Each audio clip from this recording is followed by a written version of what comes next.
And if you don't like my politics, don't buy my book. Don't read them. And if you don't like my politics, don't buy my book. Don't read them. Girls read comics. Girls have always read comics. Problem solved. White boys, comic book reader. Don't buy my book. Don't buy my book. I literally can't even think. We can have a little conference on that. Would you please get your politics out of my comic books? Don't read them. What comic books are you reading? What comic books are you reading? Would you please get your politics out of my comic books? Don't read them. What comic books are you reading? What comic books are you reading? Comic book reader. Comic book reader.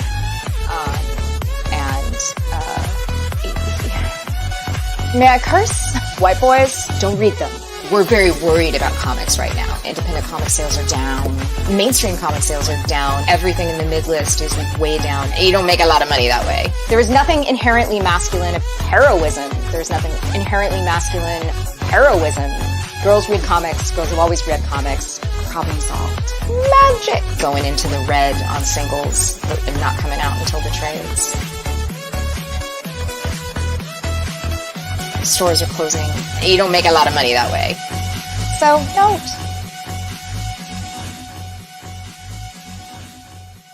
Comics are booming.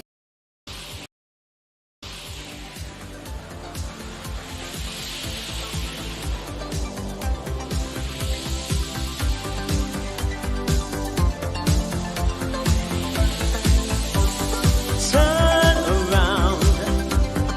Look at what you see.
Well, what do you know? It's me, Ethan Van Sciver. You're you. Welcome to Comic Artist Pro Secrets.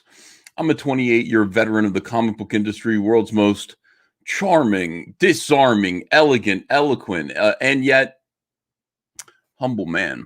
I try to keep it all together, try to stay balanced and focused, try to remember that I am just a servant of God here on this planet and a servant of you, the customer here on this planet as well. Great big Gina Carano fan. Talked about that a little bit. Yeah, actually, I mentioned that I'd had a nice telephone conversation with Gina Carano, and Andrea was like, you couldn't resist telling people that, could you? And I was like, well, you know, it was cool. It seemed relevant at the time. I didn't talk about the purpose and directive of the telephone call, just that we had a nice telephone call and talked about cancel culture, and that reaffirmed everything that I said about Gina Carano being a super kind and worthy. The fact that this is happening to her is vile and disgusting. She is worthy of praise, and she is worthy of everyone rallying around her. So that's good. It was a good conversation. And finally, trusted member of the media. How are you guys? How are you guys doing? Great big Bear Grylls fan. I didn't watch it. I didn't watch the I got rid of my Disney Plus, so I can't see it. Where can I see it? Is it on the internet somewhere? I'm not really sure. Let me see. Humble because you stumble, because you're too fat. Oh, I forgot to say that. I'm humble because occasionally I stumble. All right, so yeah, the here's where we are. Today was a very important day. A lot of stuff happened today. The stuff, look, you put in orders, you plant seeds. I make things and then I send them to be produced, and then I just have to sit there and wait patiently. And sometimes it seems like I'm going to be waiting forever, and then nothing will ever show up, and we will never get to complete our task of making comics, making products, sending them out to you. Today was a good day because three things happened. Three things came in. First and foremost, no, not first and foremost. First was the warts and all bags all came in today. That's great. I'm expecting more warts and all product to come in by the end of this week, and we're almost there. We're almost there. Where are the fucking trading card binders? Where are they? I need to know. I need to know where they are. Send them here. Can't really do anything without them. But that's the thing. When you're actually producing a campaign with a lot of different moving parts and pieces, it can be a little bit frustrating. You want to make sure that you're giving people a lot of fun stuff, but at the same time, when one thing is missing, everything is missing. So anyway, we got the bags in. We have a few more things to go before we can ship warts and all, but that's okay. Also, today I got the sample Dale Keown Cyberfrog t-shirt. I gotta say, this looks like a rock t-shirt to me. Even better than that. Look at this. You can't even really tell here, but this is silver ink. I don't know if you can see that. Silver ink on the Cyberfrog logo. The sleeve. Is it this sleeve or this sleeve? It's this sleeve here. Let me pop this out. Look how cool, man. The sleeve's all caps comics logo is sharp as hell. This is really, really good printing. This is just really good. One of the nicest shirts. No, this is the nicest t-shirt so far. It's expensive. That's why I, spent a lot of money on these. This is fantastic. Actually, you know what it reminds me of? It's like, hey, I just went on Cyberfrog the Ride at Universal Studios. Is that going to happen one day? Cyberfrog the Ride? And then you come off it like, I went on Cyberfrog the Ride. So I'm approving this sample. Actually, I officially approved the sample. Sent them to production. As soon as those happen, those will be straight to eBay. The biggest thing that happened today, here we have Josiah Haynes, who says, good to see you're feeling better, big boy. I'm feeling okay. I've been worse. Cranberry Langer said, shared your butter song. My lady friend gives you a nice. Is that in my eye, or is that like thumbs up, Ethan? Good job with the butter song. All right. So today, big shipment, important campaign. We were waiting for Starblades to come in. Now, Starblades is a campaign that became All Caps Comics, and I'm really glad that it did.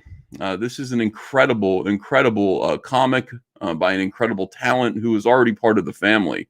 Our friend Kyle Ritter, who colors Cyberfrog, colors a few other things. He's colored for Mike S. Miller. He's colored for almost everybody, in Comicsgate. He just does a great job. And, I don't think I was really aware that Kyle was a magnificent penciler, inker in his own right until he started showing me some drawings that he was doing. He was doing some Cyberfrog pinups, and I said, these are good. These are good. They got better and better and better. And then he had his own, suddenly out of the blue, gave birth to this project called Starblades, which looks like an 80s. It looks like it would be on TV after the Transformers, before G.I. Joe. It looks like an 80s property for boys that has always existed. I mean, this is the thing about Starblades, is it's instantly familiar. When you see it, you kind of go, yeah, this is warm. Like I feel like I've been a fan of this since I was a kid. Kyle has captured that evocative mood with this book. Kyle funded this, and it did great. It did incredible business, but making a comic book into reality, bringing it into reality and fulfilling it is a whole other matter. Those people who are crowdfunding their comics already and having any level of success are finding that out. Funding is fun. Fulfillment is not so fun. It's difficult, scary. But once you do it a few times, you get better at it. People like me, John Malin, your boy Zach, and Patrick Thomas Parnell, many others. We've done this a few times now, and it's becoming quicker and easier as we go. But anyway, Kyle had this campaign, and I think he was just I could be wrong, but I feel like Kyle wanted All Caps Comics to publish it, and was just kind of too shy to ask. And so when I saw that it was getting to be a little bit late, I did ask him. I said, "Hey, why don't you let us publish this? It's good enough, isn't it?" And my God, this book is excellent. And we can get it done so that you can move on to other things. I'd rather have Kyle coloring Cyberfrog and Rainbow the Brute than worrying about shipping and fulfilling Starblades. We can do that for him. So he happily agreed. I took over the project for him. It was already finished. Kyle had finished this, a few months prior, and we were able to bring it into reality. And so we waited today. We did a video where we were waiting outside of the warehouse. Incredibly boring. I don't know why people watch my live streams where I'm filming my foot and just talking about becoming a male exotic dancer. I don't know why you guys watch that, but you do. We had a big crowd watching that live stream. And finally, the books did come. They came at like 3:15 p.m. They said to me, we'll be there sometime between 9 and 3 p.m. This is what happens with these people. They give you a window and you go, let's see, between 9 and 3 p.m. I'm presuming, I'll bet it's going to be 11:30, noon, maybe. I better get there at 9, though. I better be ready just in case the guy is a do-it-yourselfer, kind of wants to get her done, a getter-doner. I better be there at 9. And so we're there from 9 o'clock until 11:30, and I finally decided to call the trucking company and just check in and say, how's it going? And they say, who are you? And I say, I'm Ethan Van Sciver. Here's the address you're delivering to. And they said, I can't find you here. And I said, I gave them my city, and I said, this is where we are. You have a truck. You said yesterday you're coming here. And they said, let me look again. And they said, oh, is your name Starblades? I said, no, my name is not Starblades, but that is my product. That is my product, Starblades. Where is it? And they said, it's going to be there probably towards later this afternoon. We told you 9 to 3. It's going to be more towards 3. So I sent Mikey back. I sent Mikey to my house. I said, hey, build my chair that just came. I got my new, hold on a second. Let me show you this chair stream. I got a new chair. It's leather this time. The same chair, but it's leather. Mikey built it. I don't think it's going to fall apart on me. It could, though. Could happen. And got to keep him working. Got to keep him busy. And we showed up again at around 1:30 and continued to wait. And the fucking truck shows up at like 3:15. And it dropped off 3 enormous pallets. Mikey and I took them apart. It was I don't want to do it anymore. I was talking to Zach, and Zach was like, I had to unload my own pallet. He's like, I did it by myself, and I swore I'd never do it again. So I was like, you got it, Zach. You got to just hunker down. Realize that, Mr. Bodybuilder, former Marine, this is part of the job. This is what we do. So brought all the books in. I opened one box of them, and then we put them in the warehouse. And here is Starblades. This is the main cover. We printed I want to say we printed 4,000 of these. And then we printed 6,800 total. Now I'm in real trouble. Like we're sold out. I looked at Starblades. We're overprinted by about 10%, which to me is like, I want to be overprinted by 25%. We're overprinted by 10%. So, the margins are going to be pretty narrow. This book looks absolutely phenomenal. Here's the nice spine on it. Here's the back cover. It is truly a beautiful, beautiful book. We were able to spend a little bit of money. We put a nice foil embossed logo at the top there. Kyle had a thing about this. Kyle said, I don't want, I don't want a logo. He's like, I don't want to make my... And I was like, well, why not? And he's like, I don't want it to cover my beautiful artwork. I said, well, you need to have a logo on there, Kyle. Uh, and I was able to put my all caps right here in the corner. So I appreciate that. This looks like a real comic book. This looks absolutely amazing. The print job inside, beautiful, high quality all the way through. I'm so glad we did not skimp. We didn't save a penny on this. I was given the original price. It was more than I thought it was going to be to print this. And I just said, let's spend the money. Let's spend the money. Let's make it good.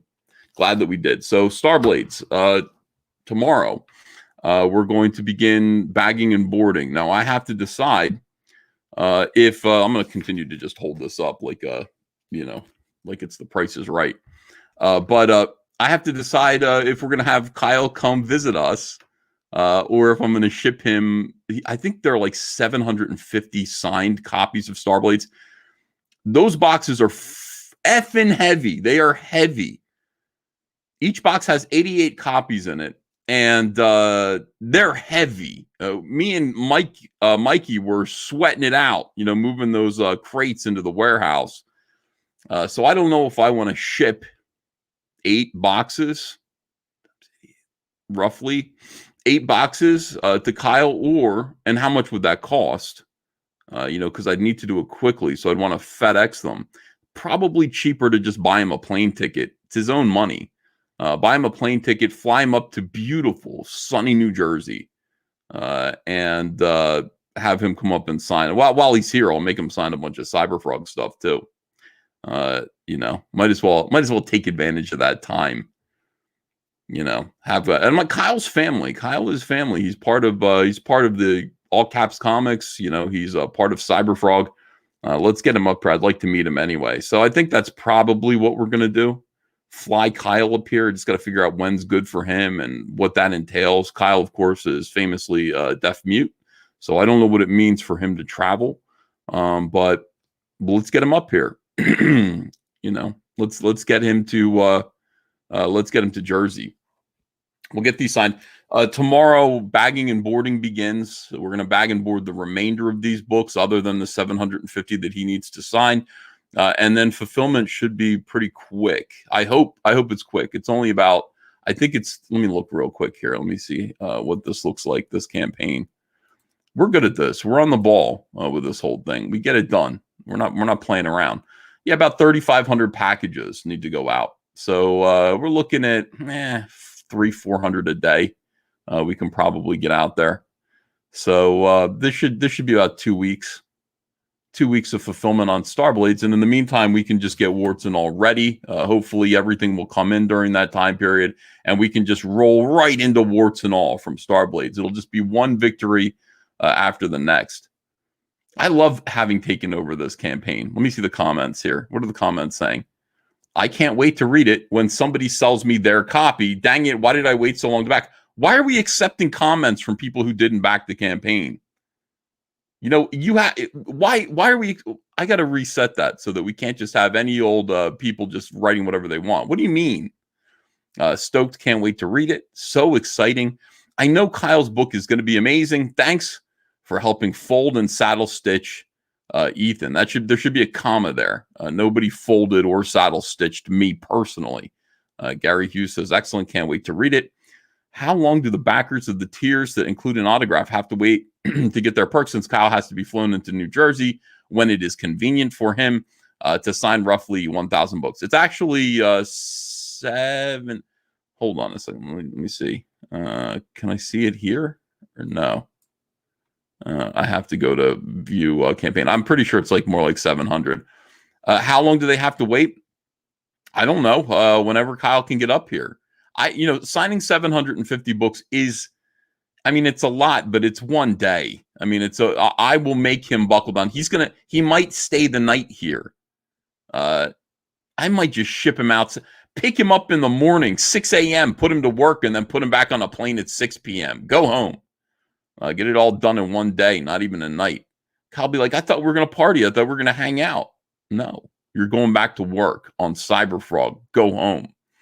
Meredith Gross says, is there a way to pick this up from the warehouse? I live 10 minutes away in South Jersey. No, there's no way. Anyway, can you imagine that? Just people coming over going, I'm here to pick up my order. What if we did that? What if we ran our comic book studio like a bakery? So you could just order your comic and then come pick it up, or just delivery. What if we did delivery for Starblades? We have delivery boys. We get Mikey in a car, dropping off comics to people who order them. $25 from Lefty but not Loony. He says, new to channel. I've heard you say you've been canceled before. Can you explain how you were canceled from comics and who the two women are in your live stream introduction? Need this to understand the context of your movement. How was I canceled? All right. So I was canceled because I voted for the president ostentatiously. It rubbed everybody the wrong way.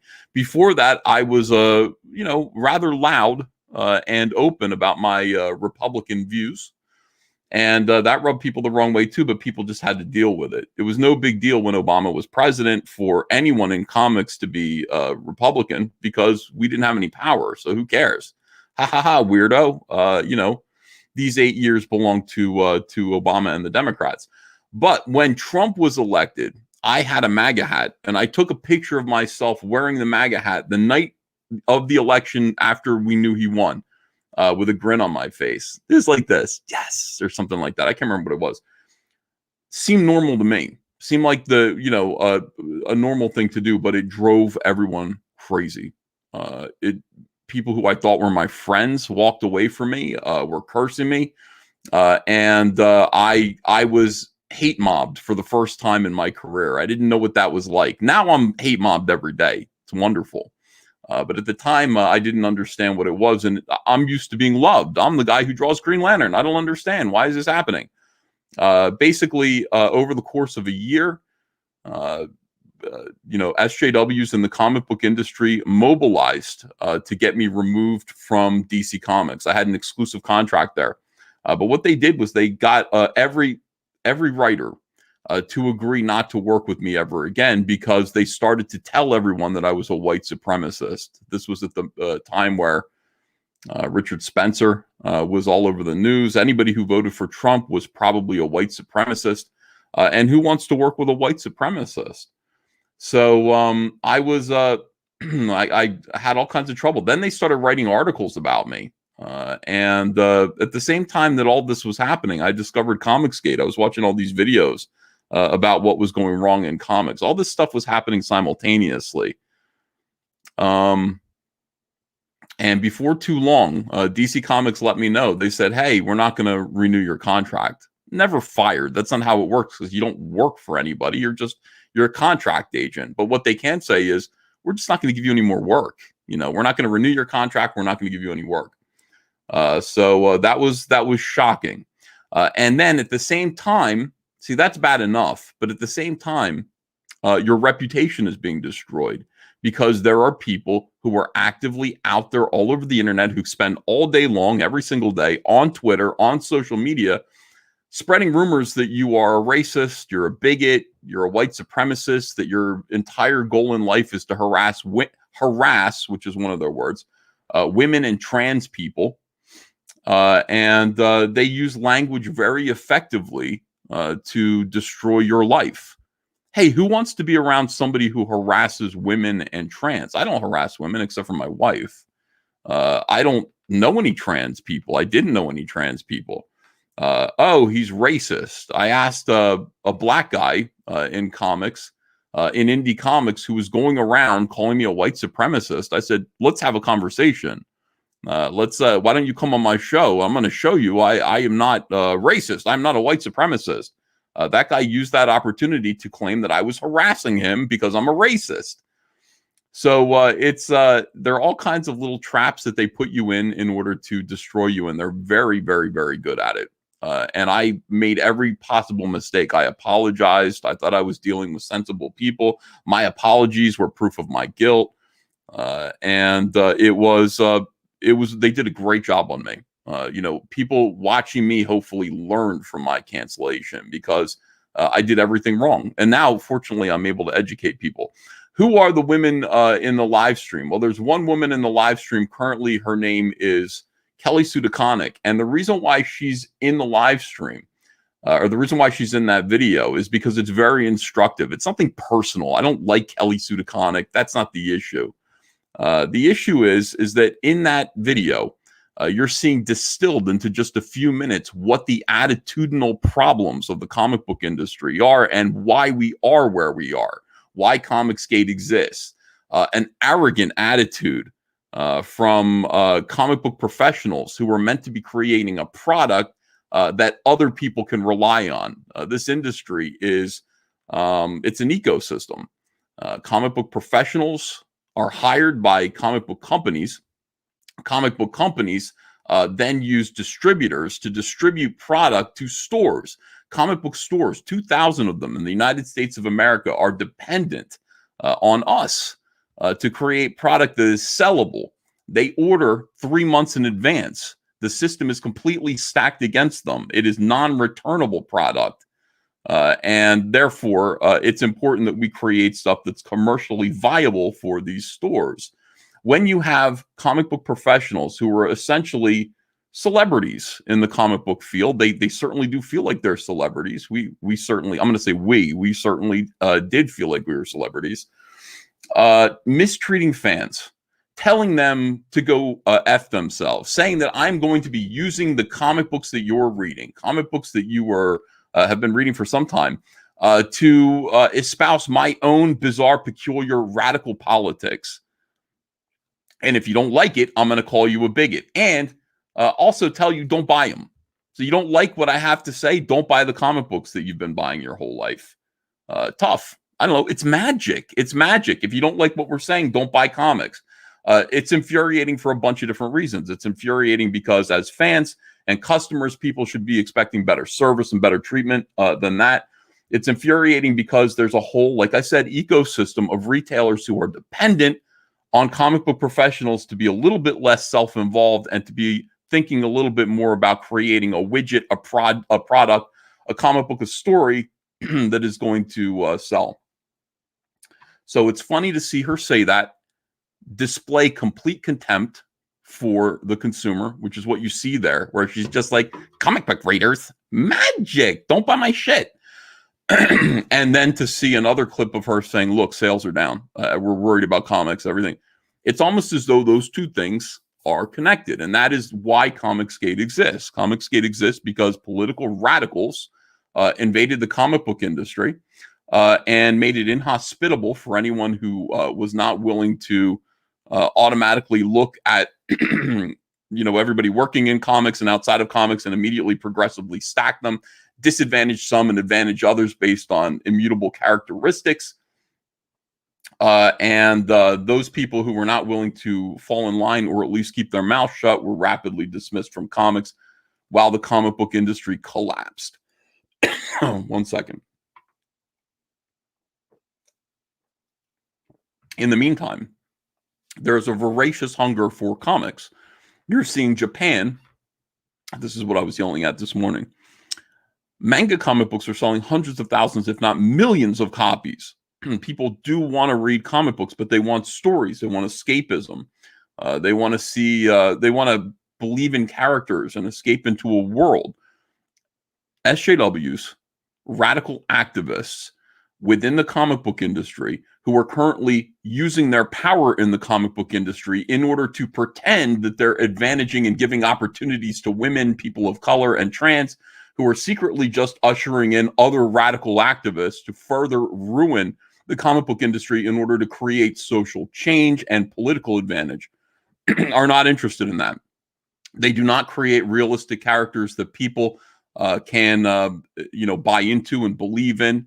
And you know what it's like to be involved in a TV show, to be heavily immersed into another world. You watch it all the time because the characters are real to you. They're imperfect. They have flaws. They have character traits other than the color of their skin that make them believable and make you want to consume more of their stories. That's what we have to be creating in comics. We have to create that in comics. They are creating that in Japan. They're creating that in manga. They're creating worlds, escapist worlds for people to enjoy. Marvel Comics used to do that. I used to be able to go and take 75 cents to the drugstore and buy more and more of the world of Marvel Comics, which I believed. I believed it existed. Hey, Patrick, I see you in the back room. I'm gonna be solo, as it turns out. I'll catch you next time. Sorry, pal. Thank you for showing up. I believe the world existed. I believe that it existed, and I could be a part of it as much as I had 3/4 to involve myself. That's magical. That is magical. They've lost that. They've just lost that ability to create that illusion, and it's cost them money, and it is cost us everything that we had. There's no reason why Americans could not compete with Japan. There's no reason why we shouldn't be able to create comic books with these incredibly popular world beloved properties, these beloved IPs, to compete with manga. So I do blame partially, not entirely, but I do partially blame the attitudes displayed in that video. I'll play it again in case you haven't seen it. You don't know what I'm talking about. This is what I'm saying right here. And if you don't like my politics, don't buy my book. Don't read them. And if you don't like my politics, don't buy my book. Don't read them. Girls read comics. Girls have always read comics. Problem solved. White boys, comic book reader. Don't buy my book. Don't buy my book. I literally can't even think. We can have a little conference on that. Would you please get your politics out of my comic books? Don't read them. What comic books are you reading? What comic books are you reading? Would you please get your politics out of my comic books? Don't read them. What comic books are you reading? What comic books are you reading? Comic book reader. Comic book reader.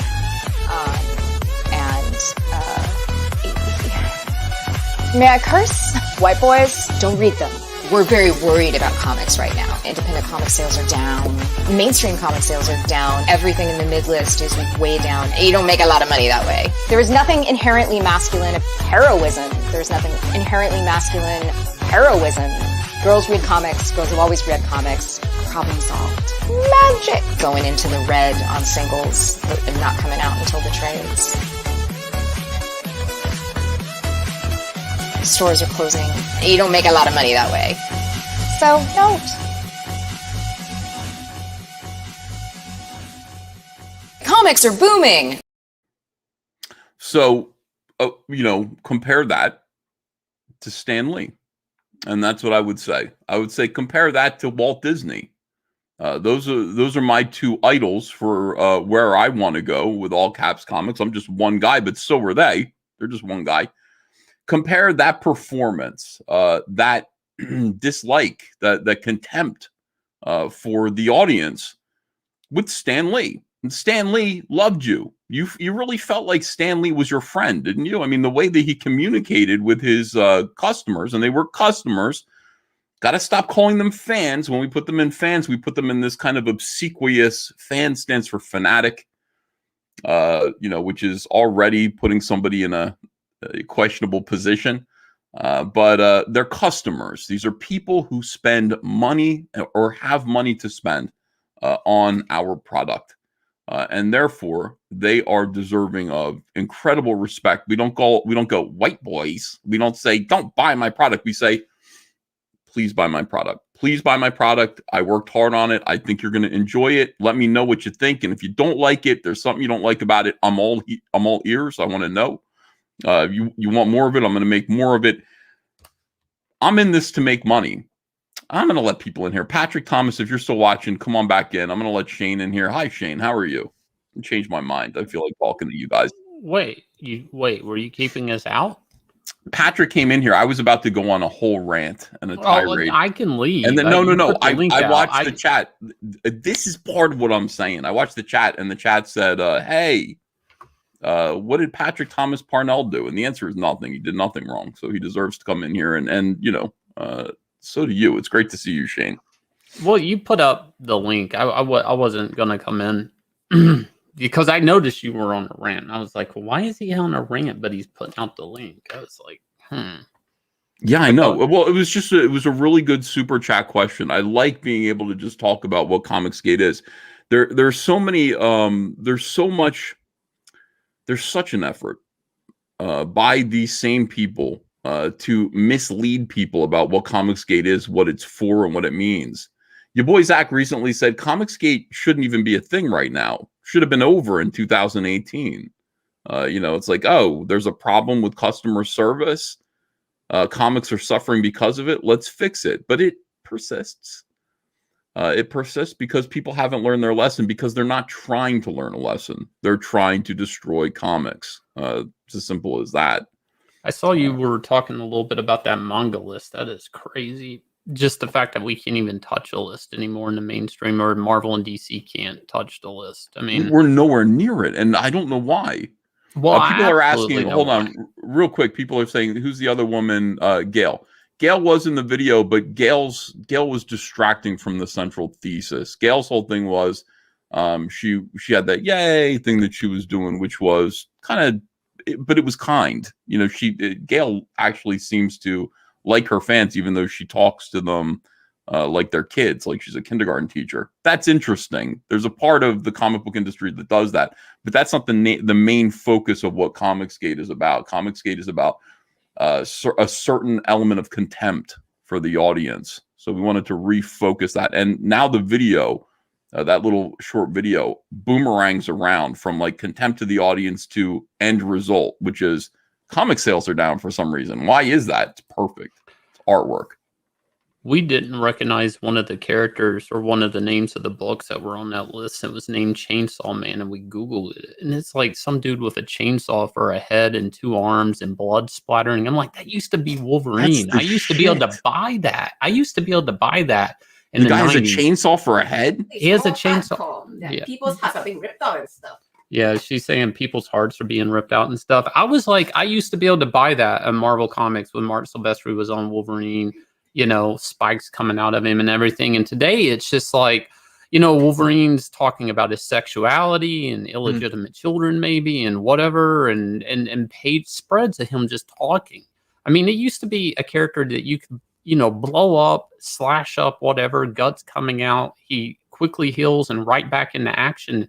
Wolverine comics today, there's no action in it. I remember when they took away his cigar, that's when I knew we were in some trouble. Patrick, I was there when that happened. I mean, you have to understand, like, that was shocking to me because I was working on New X-Men, and Grant Morrison wrote this great, like, 2/3 page splash image for me to draw of Wolverine on his Harley, and he's in the rain, and he stops outside of a facility where I think it was actually an ambulance where they were dissecting mutants inside the ambulance, and he takes a minute to light up a cigarette in the rain.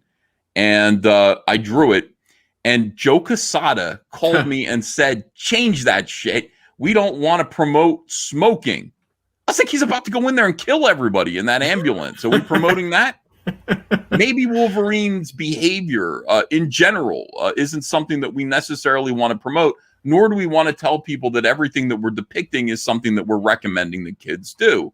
Wolverine smokes. Everybody knows smoking is bad, but frankly, it looks cool, doesn't it? Why don't I smoke? I never smoked a cigarette before. Not even once? Not just to try it? It's awful. I like my cigars. I like to smoke a cigar. Look at this. Yeah, see, that is so bitchin' and cool. And Marvel had a character that was like this. He was called Wolverine. He used to stand with claws out, arms in the same effing pose. Yeah. Blood coming off. And it was cool as a kid. And you can't buy it today. Now, for a while, I was like, well, it's because of Fox, right? Fox owned X-Men, the movie rights. So Marvel I thought they were just kicking X-Men down a flight of stairs. Well, they bought Fox. They bought Fox, and they got X-Men back. And they're still kicking X-Men down a flight of stairs with the Hellfire Gala thing. Look, it is almost like a lost art form, the Western comic superhero that the East is picking up. It's like we gave them our customers. That's the thing. Nobody's really come to terms with it. We put a bow on it. We said we're going to call these customers this, that, and Japan came in and said we can provide for them if you want. Mhm. You know, we could make books that they'll buy. And My Hero Academia, it's a superhero book. I mean, it's not great, Shane, but everything that I do, like all of my instincts right now are to appeal to me when I was 12 years old. Mhm. And I really feel like you can't go wrong when you're going, okay, let me remember who I was as a 12-year-old, and let me just try to do something that would have made me laugh or me think, wow, that's bitchin', as a 12-year-old. And when you do that, that looks like something that I would have been, holy shit, that's awesome, as that's a what I'm 12-year-old. saying. Yeah. And by the way, I still think this stuff that I still like the stuff that I liked when I was 12. I think most adults do. You kind of go, I like the Transformers still. Mhm. Can you make it more adult so that I can still enjoy it? And that's where the Michael Bay Transformer movies come in. That's why they're so successful. We still like this stuff. And it still works because it resonates with us on that level. It finds that kid in us. I'm sitting here doing this. These are my, this would have killed me as a kid. I would have pissed myself laughing at the age of 12 to have severed unicorn head pencil toppers that are covered in blood. And that's why this is the kind of stuff that I want to do. This is for Rainbow the Brute. What do you think of this? And they smell like strawberries too. I like it. For some reason, when you said pencil toppers, I just assumed the head would just stick on top of the pencil. I didn't think the pencil would jab through it. That's actually really cool. Presumably the head's already been chopped off, and now you roast them like a spit. Yeah, like a kebab. You don't want to. Otherwise, it's their head on a pike, which represents that you conquered them in some way. That you put a king's head on a pike or something, like a politician. With a unicorn, you sever its head and then you roast it. So you just put it on a spit, kind of a thing there. These are the Rainbow the Brute pencil toppers. I've made 4 different variants. They're part of the Rainbow the Brute campaign. You can find the link in the description. One of these will come in every executive lunchbox. You're not going to know which one you're going to get, though. Which one do you want, Patrick? I like the blue skin, pink hair one. Yeah, I like that one too. But I like the orange one with the X for the eye too. That was good, yeah. You don't know what you're going to get, but you're going to get one of them, and that's good. We also put I just started this. I just started putting a Rainbow the Brute troll doll into production. So you're going to get a nice action figure of Rainbow the Brute, but his hair is going to be real. And I'll show you what that looks like as soon as I get something to show. You should get Kyle to shave his beard and head and just use his hair to plug into the doll. I don't think people want that.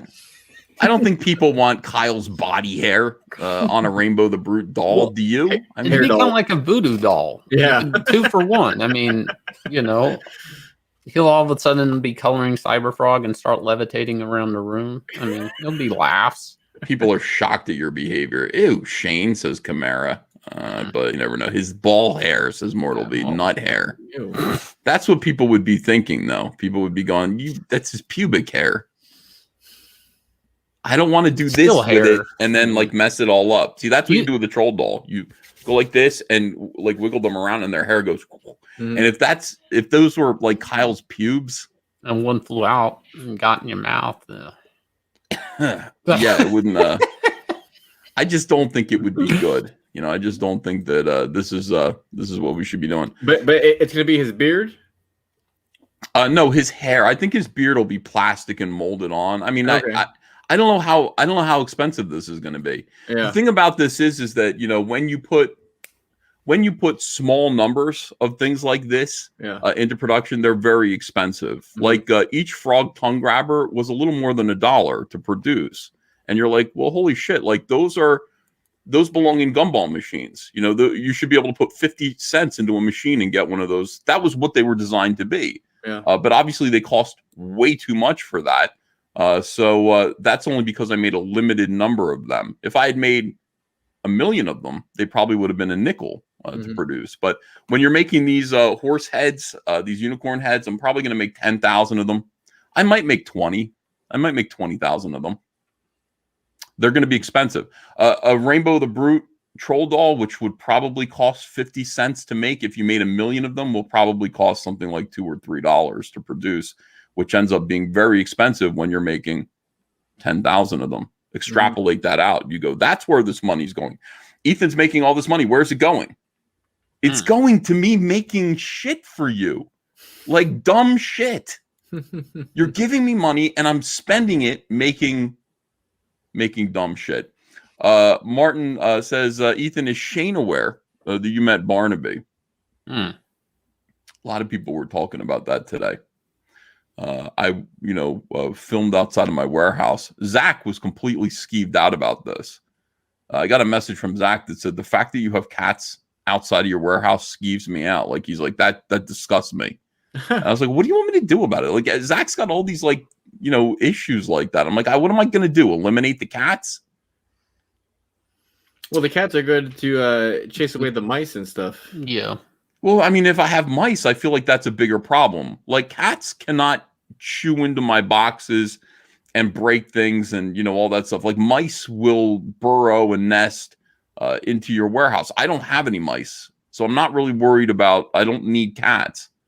Those cats are just there to eat tuna fish from people dumb enough to bring them tuna fish. I don't, but Zach said, hold on, let me, I'm going to see what Zach said just to remind myself here of this. I was shocked by it. I was shocked by this. Let me see. Everything's a problem all the time. Oh yeah, I was sending him pictures of my warehouse, which is, you guys have no idea how bad it is. He says it bothered me more that there are cats near your warehouse. I hate cats. All right, so that's an issue. But let me show you what the warehouse looks like if you want to see. I don't know if you do. Yeah, I do. Probably boring people. Let me see. Open it. Should I do this? Should I show you guys? Yeah, I want to see some stuff. Well, I mean, don't make me beg. I don't want to make you beg. I'm just, hold on. Let me see here. One more. All right, that's enough. That's enough. We got enough pictures. I was showing Zach a whole photo montage of what it looks like. It's a living hell.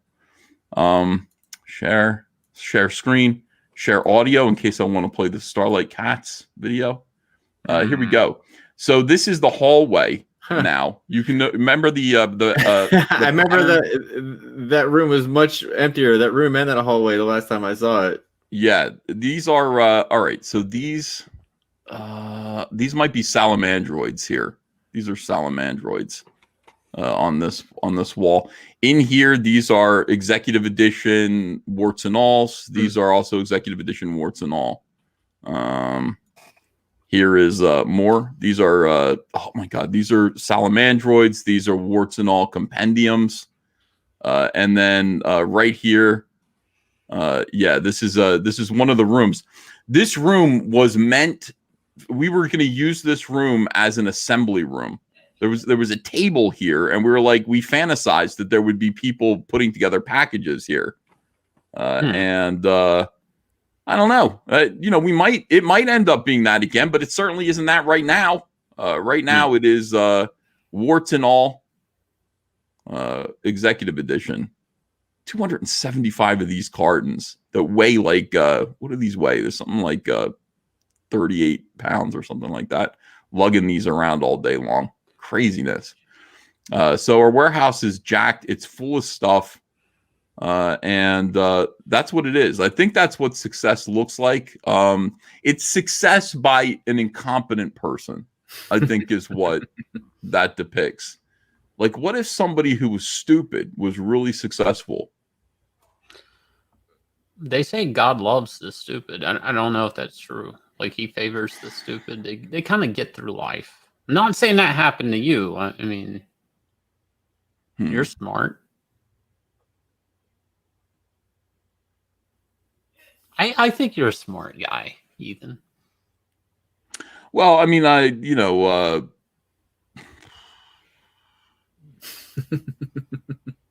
anyway, did you see this? That is damn. sweet. Bam, bam. Look That at was that. fast. Look at that label on there, all caps comics. Sleeve looks good. Yeah, the sleeve is my favorite part. From now on, sleeve art is important. That's one thing Hugo Boss understood with the Germans. It's like what's on your sleeve is important. You want to have a logo here, if you can. How the hell was Hugo Boss not canceled? We're all talking about cancel culture. How the hell did they not say you cannot make clothing anymore? I don't know, but I'm glad that he's still allowed. Hugo Boss. Look at this. Cyberfrog silver ink around the back here. I'm going to make a Salamandroid one just like this. This is the sample. I'm putting these into. I just put them into production today, so we'll be able to put those up on eBay soon. I don't know. I don't know why Hugo Boss was not canceled. It's about time they pay for their war crimes. Yeah. You ever go in a Hugo Boss store? T-shirt costs $300. Who are they kidding? Who are they kidding, Shane? I don't know. $300 for a T-shirt. They call it designer T-shirt too. That's the thing. It's like you can put designer behind anything and charge whatever you want. Designer right about books. that. Yeah, that's what we need to be doing. This T-shirt here, my Elvis T-shirt, I bought it at Target today for $8. Sweet deal. Who's the dummy? Who's the dummy? You're right. I mean, you know what, Shane? You are right. I am not stupid. I'm very smart. My $8 Elvis shirt. Starblades today, guys. Starblades is in. It's in the warehouse. Go full screen on that. Let me see the bling on that. I saw the collection. Yeah, that logo is looking sweet. Yeah, it is. I mean, this was there you can see it blink a little bit there. That's awesome. Yeah.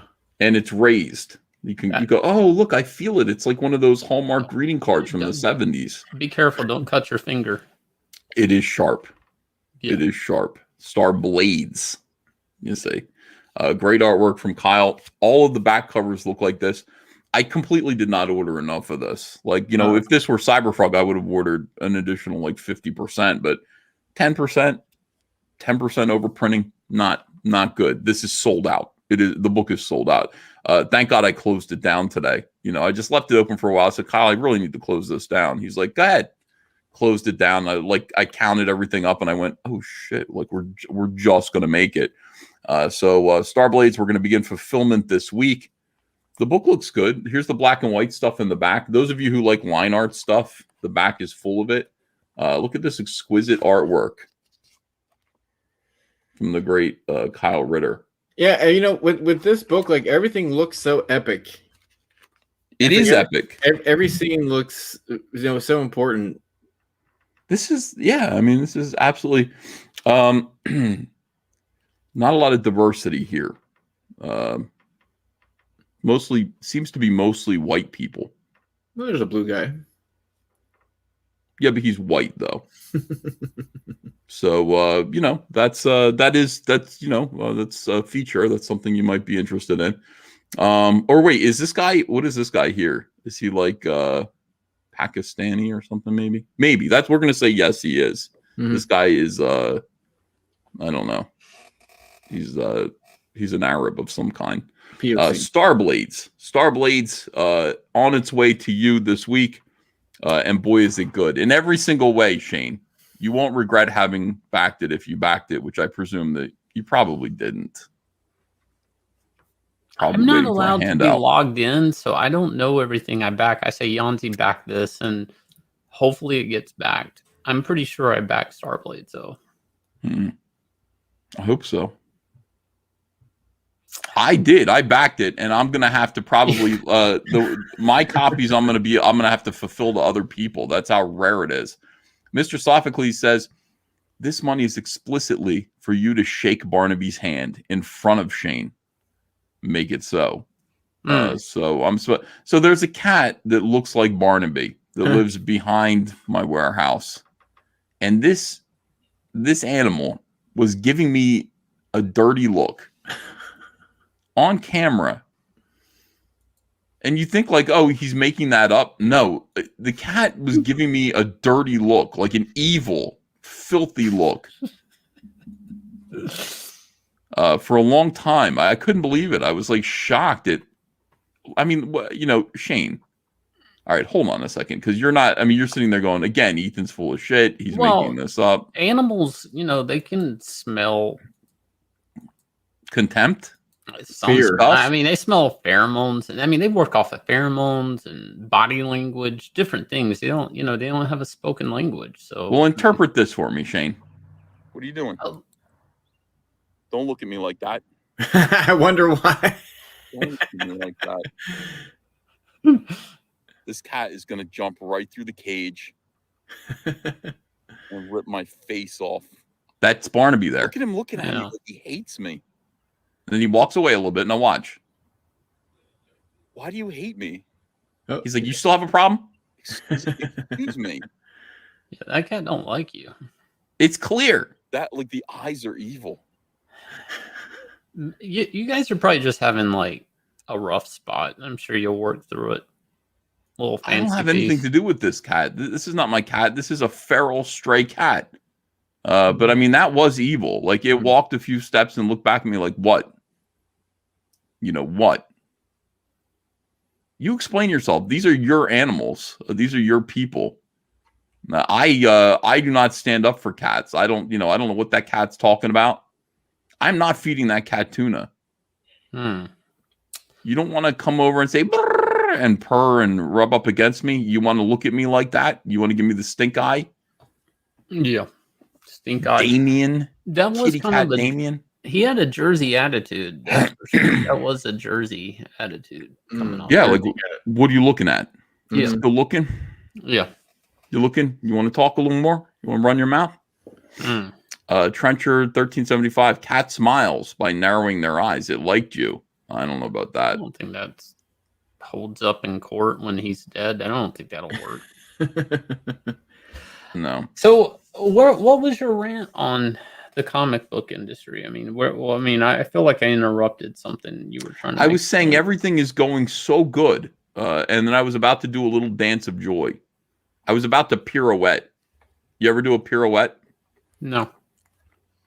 Pirouette is when you it's like a ballet spin, kind of, you know. I do one every day. That? You can do that. Like on command. Could you do that on live stream? No, not in here. There's not enough room. And I would get dizzy and fall down after one turn and take the whole rack of comics with me. Would it be funny? No. It'd be funny. Especially after a few drinks, it would be funny. Yeah. But yeah, people are saying, look at the cat with the slow blink is a good thing. I don't think so. I don't know. I think I'm not giving up on that cat yet. I think you guys are going to become friends. I'm not giving up on that cat either. That cat is not. I will find that cat. I will put that cat in a cage. I will take it to the ASPCA. It should not be behind my. Oh, it's going to fight mice. I don't need a cat to fight my battles. You know, if I have a problem with mice, I will take care of the mice on a person-to-person level. You couldn't take care of the squirrel. I'm sorry, but mice. You don't understand mice. It's a bunch of mice. It's not. You're not just won't. If you had one problem with one squirrel, imagine having like a big problem with like 100 mice. And the thing is, like just the mice seeing the cat will keep them away. Yeah. You got those boxes, Ethan. You don't need them like making tunnels in them. Well, I'm saying there aren't any mice, but if there are, I will take care of them on a person level. Vince Garrett says that cat was pregnant, so she was man-hating you. Oh man, well that will be trouble. I didn't know that. Yeah, I respect that cat's womanhood. There is that weird parasite that gets in mice, and then the mice get stupid and they don't fear cats, and then they actually will just go up to a cat to be eaten. So then the parasite gets in the cat. It's like really weird. I can't remember what it's called. What is that? What is what? The parasite that you're talking about. It alters the mouse's brain just so it can get into the cat. It's really weird. I'd have to Google it, but that road. So do you think how do you think Marvel and DC are going to react to that? Besides, we just need to have manga make our comics. I don't that's know what they're going to say. They don't care. Nobody cares. Comics just don't matter. Sorry, Zach. They just don't matter in terms of these big corporations. They just don't care. It's like comics. If they die, big deal. What matters is the characters, and the characters are taken off. These characters that were created in comics are taken off outside of comics. Soon, Ms. Marvel Kamala Khan is going to be on the big screen. Who needs comic books? Who needs comics? They're not going to worry about it. I don't care what they do. I care what we do. I said that. I've said this over and over again. These SJWs they have presented us with an incredible business opportunity. Mhm. You know, when you see your competition failing and failing carelessly over things that you can do better, that is a business opportunity. It is it is on us to either sink or swim by just being different, being better, being an alternative. Say, oh, they're telling their customers to fuck off. How about if I don't do that? What if I said, thank you every single day. Thank you for supporting Cyberfrog. Thank you for being a part of the All Caps Comics family. You know, appreciate it. Thank you. You have concerns? Let me address them. You have issues? Let me help. I don't say if you have issues, here's some tissues. I don't say that. I go, you have issues? How can I help you? And that's a whole other thing. Now, here's what I want to ask you and Patrick. Now, if we're friends, we consider ourselves friends. Sure. What if there were multiple accusations of sexual misconduct against me? What would you do? Multiple, not just one. Like a Legion of Doom women compiled together. Yeah, like there were just multiple. Like suddenly my conduct sexually was you know, it was a problem for everybody. I was out there flinging my penis around. Yeah. Slinging D on the corner. Well, I want details. I want deets. Well, I'm just asking. It's not a matter of if I, you know, what I did in particular. Let's just say multiple. Now, would you guys, who are my best friends, Cecil's not here, so I can say my best friends, still be my friend, or would you cancel me like Seth Rogen is doing to James Franco? Look at him. He's not going to work with James Franco, who, by the way, I like. Yeah. Here's the thing with this is, I thought James Franco handled a Me Too thing pretty decently.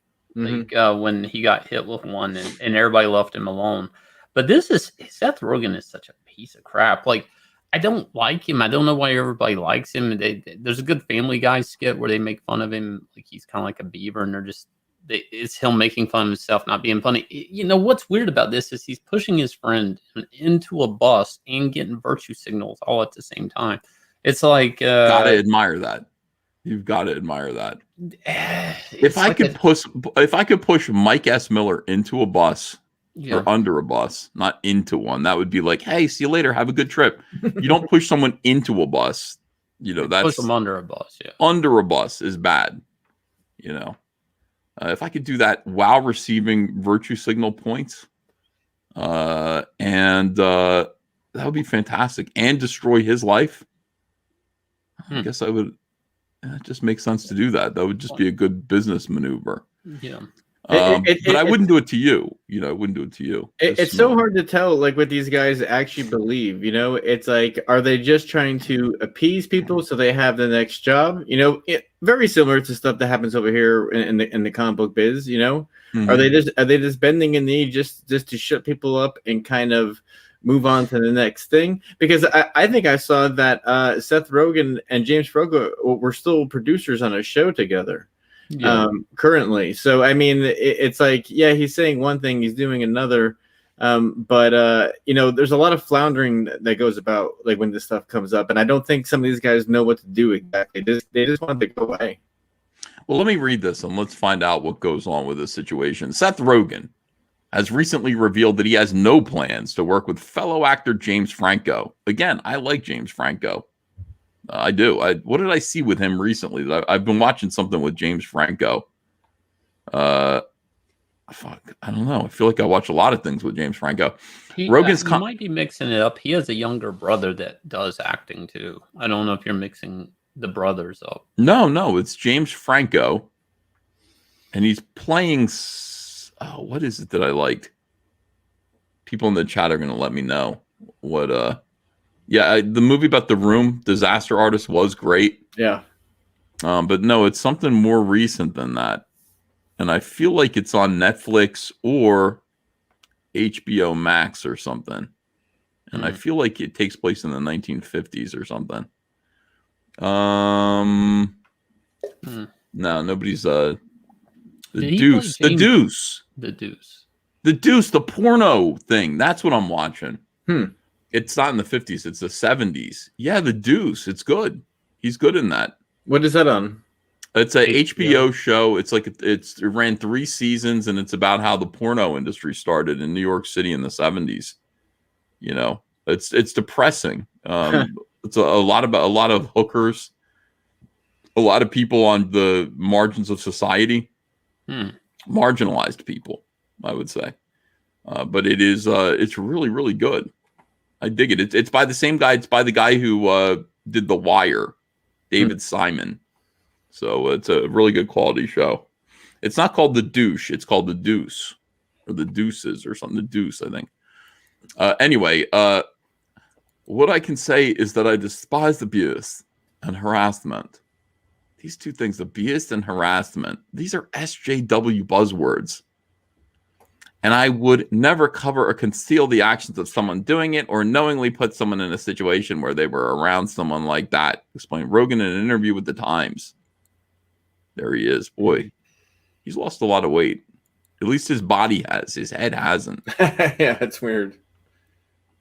This is why people are like, Ethan, why don't you lose weight? Because my head, I'm going to look like a lollipop. You know, my head is not going to shrink commensurate with my body. That's why you got to get jacked. Got to get jacked instead. Yeah. Yeah. All right. Maybe that's what I'll do. He was like funny in that Knocked Up movie, and that's the only thing I've ever liked Seth Rogen in. Yeah. I know. I've liked Seth Rogen in almost everything I've seen him in. I have no problem with Seth Rogen as a performer at all.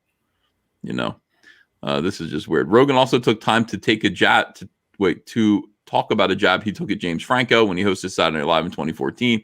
He specifically spoke about how he joked about posing as a young girl on Instagram to prank him, further adding that Franco had seemed unfazed. I decided to prank James Franco. I posed as a girl on Instagram. Well, who hasn't done that? I mean, it's a thing, right? Like taking a selfie in the mirror where your butt's. I mean, I do it at least once a day. I mean, What? I don't know about you guys. Anyway, told him I was way young. He seemed unfazed. I have a date to meet him at the Ace Hotel, joked Rogan during his opening monologue on Saturday Night Live. All right. He very much regrets making that joke. It was terrible in hindsight. I also look back to an interview in 2018 where I comment that I would keep working with James, and the truth is I have not, and I do not plan to right now. Wow, what a sellout, punk. What a like you didn't know this? Actually, that sounded like he made a joke that didn't age well. So rather than say I made this joke that didn't age well, I should push James Franco under the bus. I mean, that like I don't know. Yeah, holding Seth Rogen, holding Franco accountable. I want to hold all of you accountable. I want to hold everybody accountable. It's got to be about accountability. This was a great movie. This is the end, where the end of the world happened, and they were. That was really just playing themselves. Yeah. Look at this. Is my fantasy right here. They've got canned food. They've got rice. This is like my song. They've got lots condoms, of condoms, presumably to use on each other. I don't. What are the condoms for here in this scenario? In this survivalist bunker. Well, there could be women knocking at the door, but the radiation poisoning, you really need that condom. you wrap it up. Yeah. So A is more important than E. Accountability is more important than entertainment. But if you can have both, if you can have accountability and entertainment, when are we going to find out about your harassment of Yanzi? Just tune into my show. She usually talks about it. Openly. This is the thing. So an actor, when they go on to film, they're not themselves. So why is everybody trying to cancel that? I get it and I don't. It's kind of like if I watch James Franco on something, I'm not watching technically James Franco. I'm watching the character James Franco is playing. I like it. I don't get the cancel culture thing. I really don't. That's just me. And then it's like, so what if is he's not supposed to, if they cancel James Franco, is he not supposed to work forever? You know what I'm saying? Like, how long is he canceled? Like, what Forever. did he do? Yeah, I mean, How do you forget harassment and abuse? How do you forgive someone of harassment and abuse? if you harass some women, Ethan, I would stand beside you. I would. Well, I would like to, if I could, I would make action figures of every woman in the world and cut their Right. heads off on camera. Hmm. Like that's where I'm coming from. Except for Right. Andrea, Yanzi, I definitely I would not, appreciate it. Patrick, I definitely would not, do that to anyone's wife. But everyone else, including Anna, Yeah. I would make action figures of all of them. And on camera with a pair of scissors, I would snip their heads off. Just of the action figures, though, because I don't like action figures. Hmm. My main problem is with action figures, Shane. That's my main bone of contention.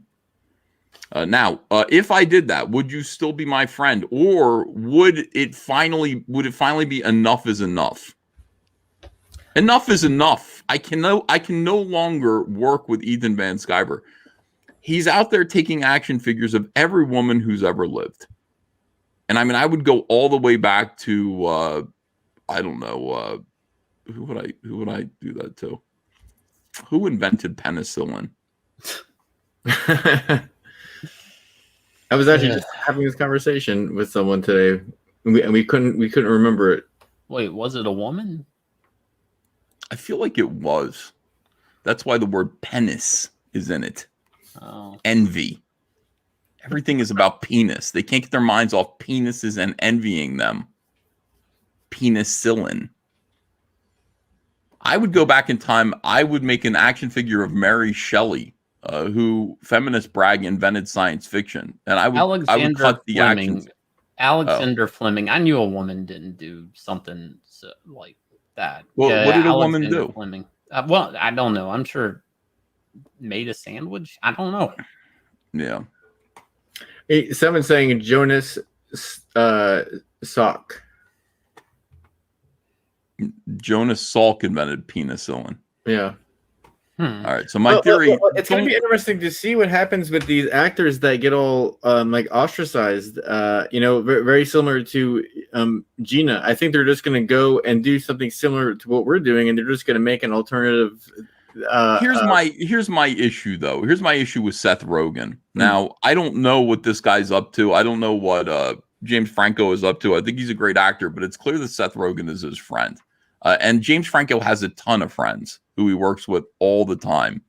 My thing is, why is Seth Rogen out there at the forefront announcing that I'm no longer going to work with him? First of all, don't tell me you didn't know.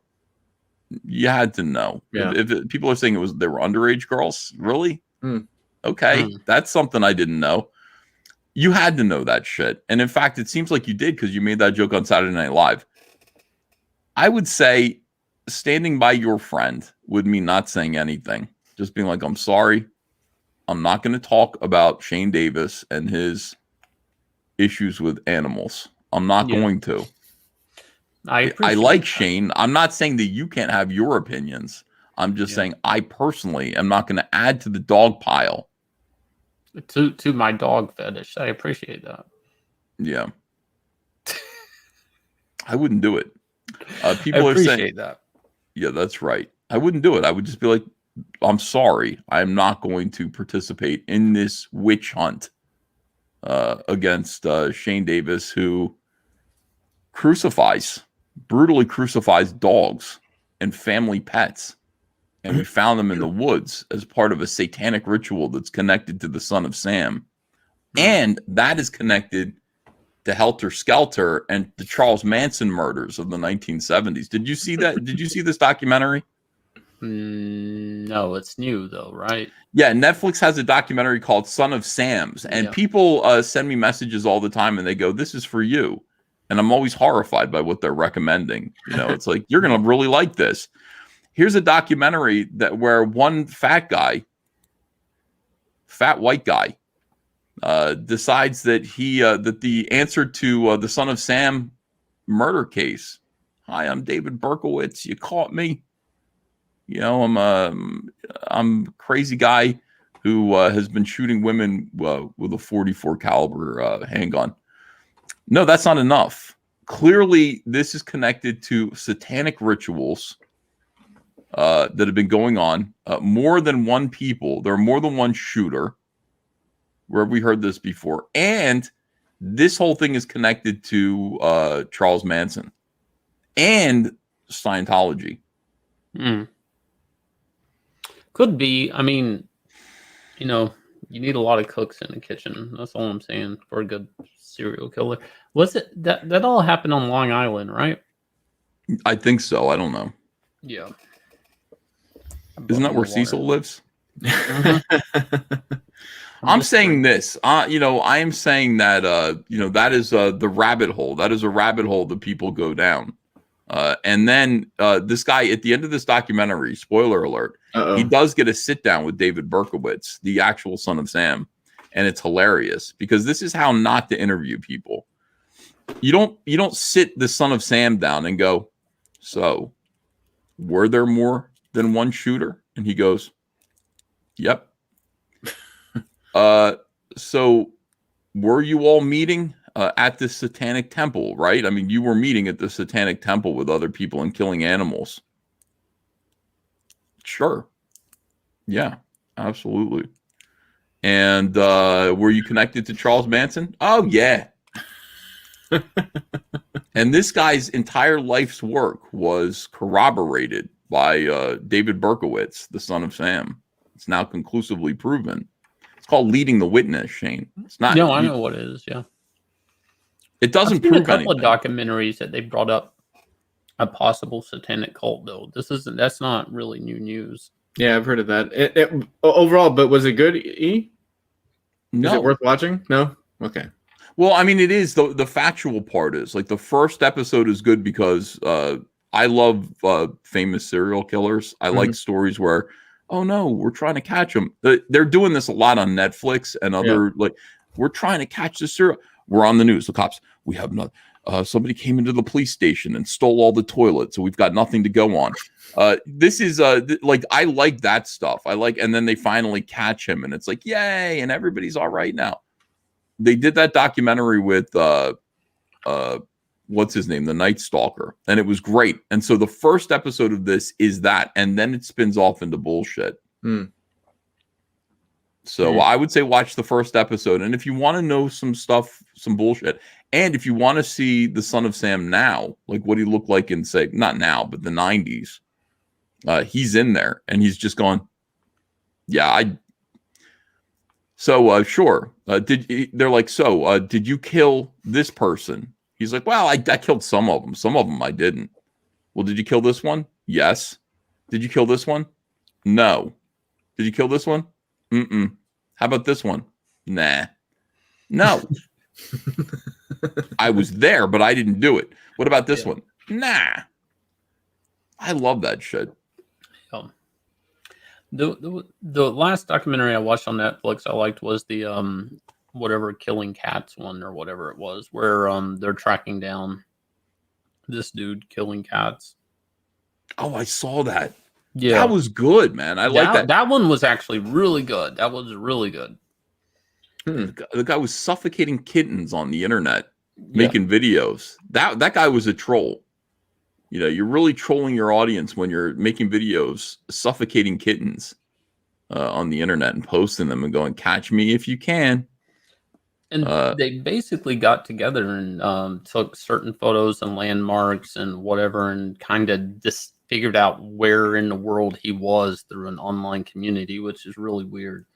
So, and the cops were no use pretty much in all of it. And actually, they couldn't even trying to.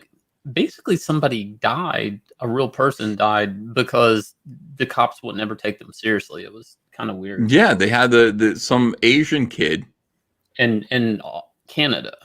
In Canada, and then he cut him up and everything. All that. I don't know how you cut somebody up in your apartment without people knowing. I guess you have to be real quiet about it. You have to get consent, you know. So wait, he started off with cats and then he started hurting people. Is that what happened? Just once. He was going to do it. He ended up hurting, killing a kid. And not a kid, one of his gay partners that he met at a club. And this was a really, really legitimately fun documentary because it's about internet nerds. You know, he didn't just cut the guy up; he put him in a suitcase and threw him in an alley or something. Yeah, like he put the body parts in luggage and then just set them out at a dumpster somewhere. That's a hell of a way to go. Like, you're just packed into a suitcase. I mean, a couple of suitcases. That's no good. Yeah, that's how I'm going to get Kyle Ritter here to sign these Starblades comics, though, because I got to figure out. Here's the thing: is it more expensive or less expensive to ship 750 comics to Kyle Ritter, where he lives?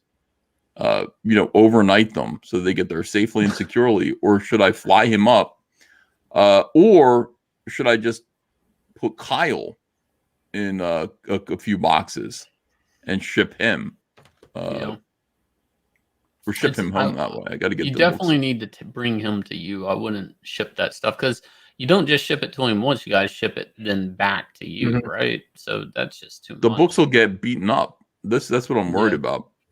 Why did I take this project on?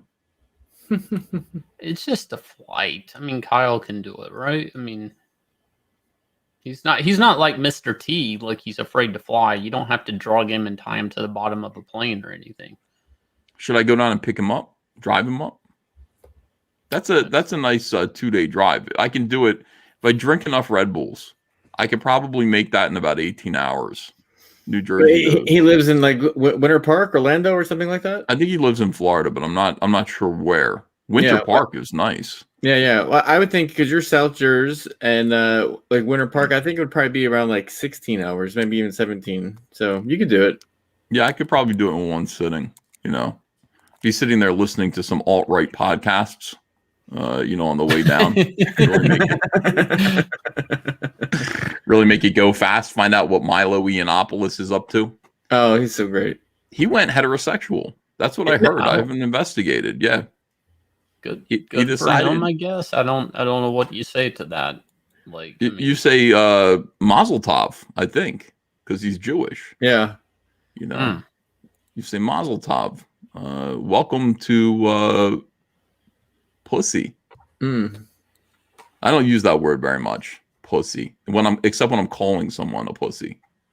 I don't describe vaginas that way. Normally I just say vagina because it's an awful word. Sheila Allen is claiming Milo is hers now, so I guess she has her eyes on him. Yeah, if he's heterosexual, he's up for grabs. I'm curious of what I want to hear a story about this. A man broke his heart. Yeah. So Dash Hammer is saying Milo was Catholic. I think he was Catholic, but he's actually Jewish descent. So sure. Yeah. Okay. Let me look. Oh God. All right. So here's the article in the New York Post. We can talk about this a little bit. I actually do think Milo's pretty funny. Yeah. But who knows? Your Milo-age may vary. Milo Yiannopoulos says he's ex-gay and wants to rehabilitate conversion therapy. Ex-gay, right-wing provocateur Milo has come out as ex-gay. Didn't we just do a whole big article about that? All of the new costume designs. Is that ex-gay too? Yeah, that's ex-gay. Yeah. Announcing he would like to help rehabilitate what the media calls conversion therapy over the next decade, according to a report. That's Mike Pence. Mike Pence had this whole thing where he wants to shock gay people into heterosexuality. That shirt, that guy on his jacket on his shoulders that said "Blind for Love." I mean, that's pretty epic. There's a lot to that. Does that mean you just love blind people, or you're ugly and you should only date people who can't see you? It's always worked for me. Yiannopoulos, who once said that sex between 13-year-olds and older men can be life-affirming, told the outlet that he is now leading a daily consecration online to St. Joseph. That's not exactly what he said. He said him being 13. When I used when I used to kid that I only became gay to torment my mother. I wasn't entirely joking, he said. This has all been a troll. Epic. This guy is mad at his mom. That's why he's been gay. Yeah. Of course, I was never wholly at home in the gay lifestyle. Who could be? This, you gotta be kidding me. And only leaned heavily into it in public because it drove liberals crazy to see a handsome, charismatic, intelligent gay man riotously celebrating conservative principles. That's why Cecil became popular. Same thing. He was gay also? Was? Is? All right. I mean, it is it's a tried and true path. Of being handsome and Yeah. In my opinion, I think Cecil's handsome. No homo. That's not to say I didn't throw myself enthusiastically into degeneracy of all kinds in my private life. I suppose I felt that's all I deserved, degeneracy. I'd love to say it was all an act, and I've been straight this whole time, but even I don't have that kind of commitment to performance art. Talk about method acting. Asked about how he decided to become sodomy free. We all aspire to that, don't we? I my whole life. Yeah. 4 years ago. What do you say to that? What do you say? I'm sodomy free. Like, that's like somebody saying, "Oh, I'm going on a diet. I'm gluten free." Like, I mean, what the hell? Who puts that? I'm sodomy free. He actually said that. That's what he said. He's like, 4 years ago, I gave an interview to America Magazine, which they declined to print. It's taken me a long time to live up to the claims I made in that interview, but I'm finally doing it. Anyone who's read me closely over the past decade must surely have seen this coming. I wasn't shy about dropping hints. In my New York Times bestselling book, Dangerous, I heavily hinted I might be coming out as straight in the future. Wow, that was a plug. We all need to learn from that right there. He just pointed out his book. He just sold his book in this. Perfect. Yeah. Now people have to go back. By the way, I did buy that book. I bought Milo Yiannopoulos' Dangerous. Yeah, I bought it the first time when it was called, well, I mean, excuse my French, it was called Dangerous Faggot, and then it got canceled, and then it took a few months for them to kind of put it back out, and then it just came out as Dangerous. It wasn't good. I tried to read it. The book was horrible. Like, it was, I thought Milo was smart in a way. Good, pretty good with rhetoric. Maybe he'd write a decent book. He didn't write a good book. Mm-hmm. He's very charismatic, and he makes good like PowerPoints. But as far as a book, like you said, it like as a long game, it was hard to read. It was submoronic, I would say. Like, there's moronic, and then below moronic is submoronic. And again, I'm saying this as somebody who enjoyed Milo, not in that way. And in my recent stream of consciousness Telegram feed, I've been even more explicit, stomach churningly so, if the comments under my X days without sodomy posts or anything to go by. Wow.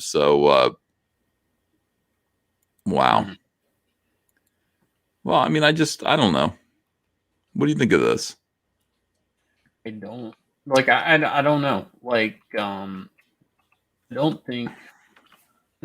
Like, I don't know to take him serious on anything, right? Because I get what he's saying. He's done a lot just to stay in people's,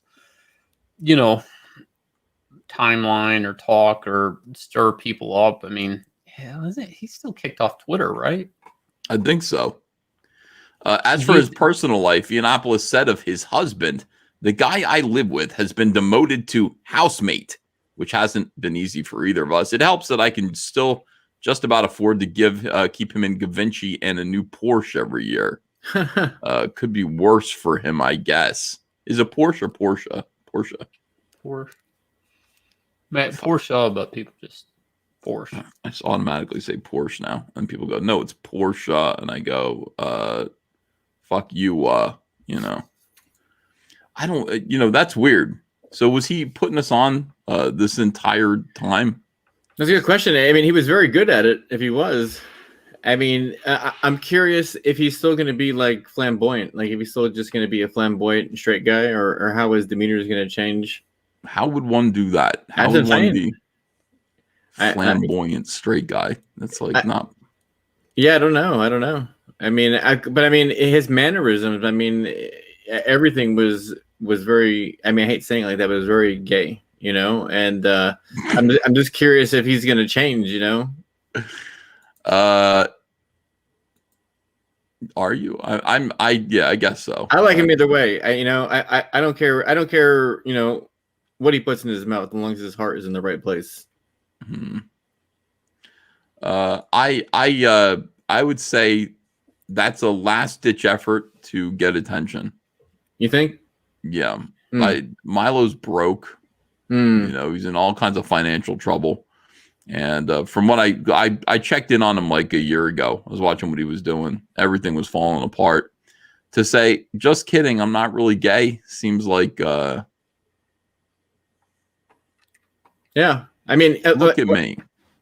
Like I was saying, he was very good at it. So that's what I'm saying. Like, I'm kind of not really buying it. I kind of think it's a gag. Yeah, probably. Yeah. Sci-Fi says he was never really gay. He was just British. It's hard to tell the difference. Oh. I mean, there's a lot of tea drinking. I mean, it's a little confusing. Why do you drink tea? Why do people have to drink tea? Why not? I don't know. It's Australians do it too. So I don't get it. Tea isn't that good. I'm going to be honest with you. Tea isn't that good. You know, it's water flavored by leaves. You have to put honey in it to make it taste good. Why are you drinking tea? Why don't you just drink not like fruit juice or something? Why drink tea at that point? Let's see. Mr. Sophocles says, ever heard of Israel Kayes? Little known serial killer. Look it up. Very sick satanic killer that went under the radar. Right up your alley. See what I'm saying? Like people are saying things like that to me. Coffee is better than tea, says almost everybody here. They do agree. All right, so what's going on with Disney? Let's do this story here and see what's up. No, we got to do it. We got to do it. Whistleblower reveals details about Disney's anti-racism training program. Oh, this one. Featuring lessons on systemic racism, white privilege, and white fragility. And here is Mickey Mouse. He's saying... It gets pretty rough when you go down the list because it's not exactly just white privilege. It's like, do you take public transportation? Have you ever been raped? You know, a lot of privileges like that really don't even have to do with the color of your skin. Then they want to section you off into if you're of color and black, then you're the Wakandan group. And this is this seems like it's got to be a class action lawsuit, right? Like, I mean, a lot of people are going to sue the shit out of them, I would think. I don't know. Look at him. Look at Mickey Mouse here. He's like, oh, take that, bigots. You know, we're in real trouble here if Mickey's turned on us. Yeah. I can't help the color of my skin. Well, what color is Mickey? I hate it every day. I'm so angry that I wasn't born black. Every day I'm mad about that. There's nothing I can do about it, though. Oh, I hate being white. Ooh. Why wasn't I born Puerto Rican? Like sketch therapy. Oh, I resent it with every fiber of my being white, but there's nothing I can do about it. No amount of rap music I listen to helps. Yeah. It isn't fair. That's right. Some people have all the luck. Some people catch all the breaks, you know, and the rest of us we're born white. Somebody brings up a good point. Mickey's body is black, but his face is white. What's that about? White face. I don't know. I'm not sure. Captain Chokeout's here. He says, you know, as serial killers go, Fred and Rose West are a respectable entry from the UK. I'd say their antics would rank high on a serial killer list. I am so not interested in serial killers from England. There's so many like Jack the Ripper's a rare exception because his name is good. He's gotten some good PR, but I will say I see all these like investigating serial killers documentaries on Netflix and stuff, and I get angry when it's like British people because I'm like, your cops don't even have guns. You know what I mean? Like I don't care. Like I'm not going to see you bust in on some sick deranged cannibal and then you've got to open fire on him. What are you going to do? Hit him with your bobby clubs? Yeah, your nightclubs? Like I don't believe England's real. It really is just Harry Potter world. And I love the British. But what the hell? I mean, it's like, is it real over there? I mean, they must watch American TV and just go, wow, like what the hell? Like we take things seriously over here. We take serial killing seriously. We take crime seriously. You know, it's like you guys just go you guys take tea breaks in the middle of murder investigations. I mean, we're all in over here. I mean, I mean, fuck around. No. And why? Why is that? You know, what is that? Like everything is Harry Potter over there. That's quite right. It's just Harry Potter land. All right. So what about Spring Heel Jack? That's Jack the Ripper, isn't it? Spring Heel Jack. England has special units with wands, says Mr. Sophocles. That's what I understand. You know, they have departments that are now named after Harry Potter classes. There's what are some of the Harry Potter groups that you can belong to? Slytherin? Yeah. We're the Slytherin branch. We're the Bobbies, and they're called Bobbies. Cops are called Bobbies over there. All right. Purported link of and I'm sorry for taking. I'm a little annoyed. I'm sorry for taking that out on England. I love my English subscribers. A purported leak of internal documents has revealed the deeply ingrained critical social justice and race theory teachings found in Walt Disney's latest employee diversity and inclusion training program. This is such bullshit.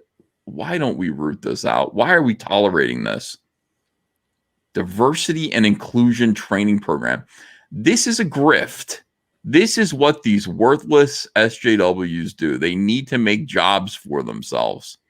They've invented this bullshit.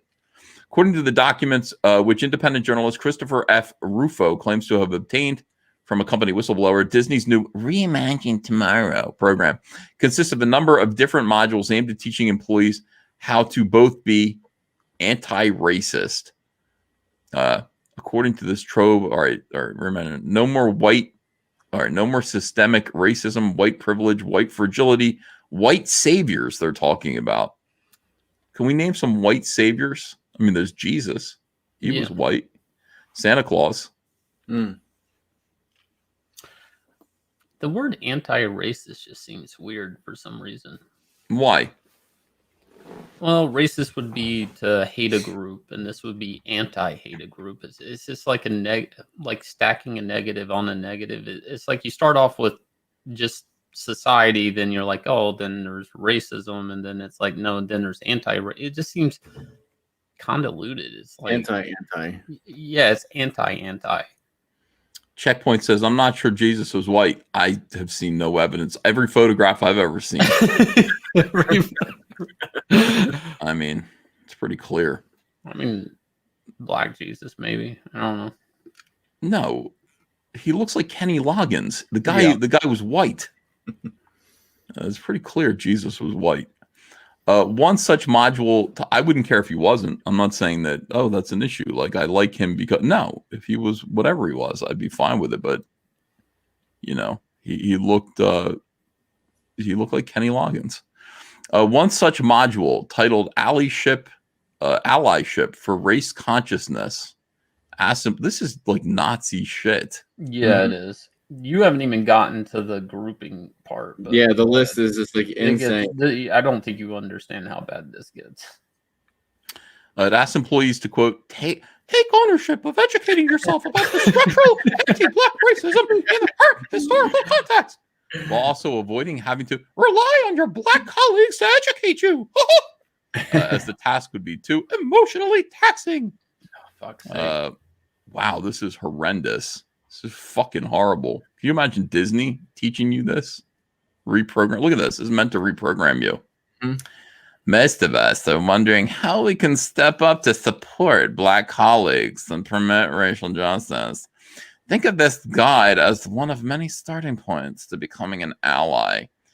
Throughout the guide, we have been intentional about addressing both white and non-Black people of color allies because each group can extend different and distinctive types of allyship. Well, this is not an exhaustive list. There are 3 critical components to becoming an ally: learning, reflecting, and engaging. Here's some thought starters for you allies. Number 1, the struggle is real.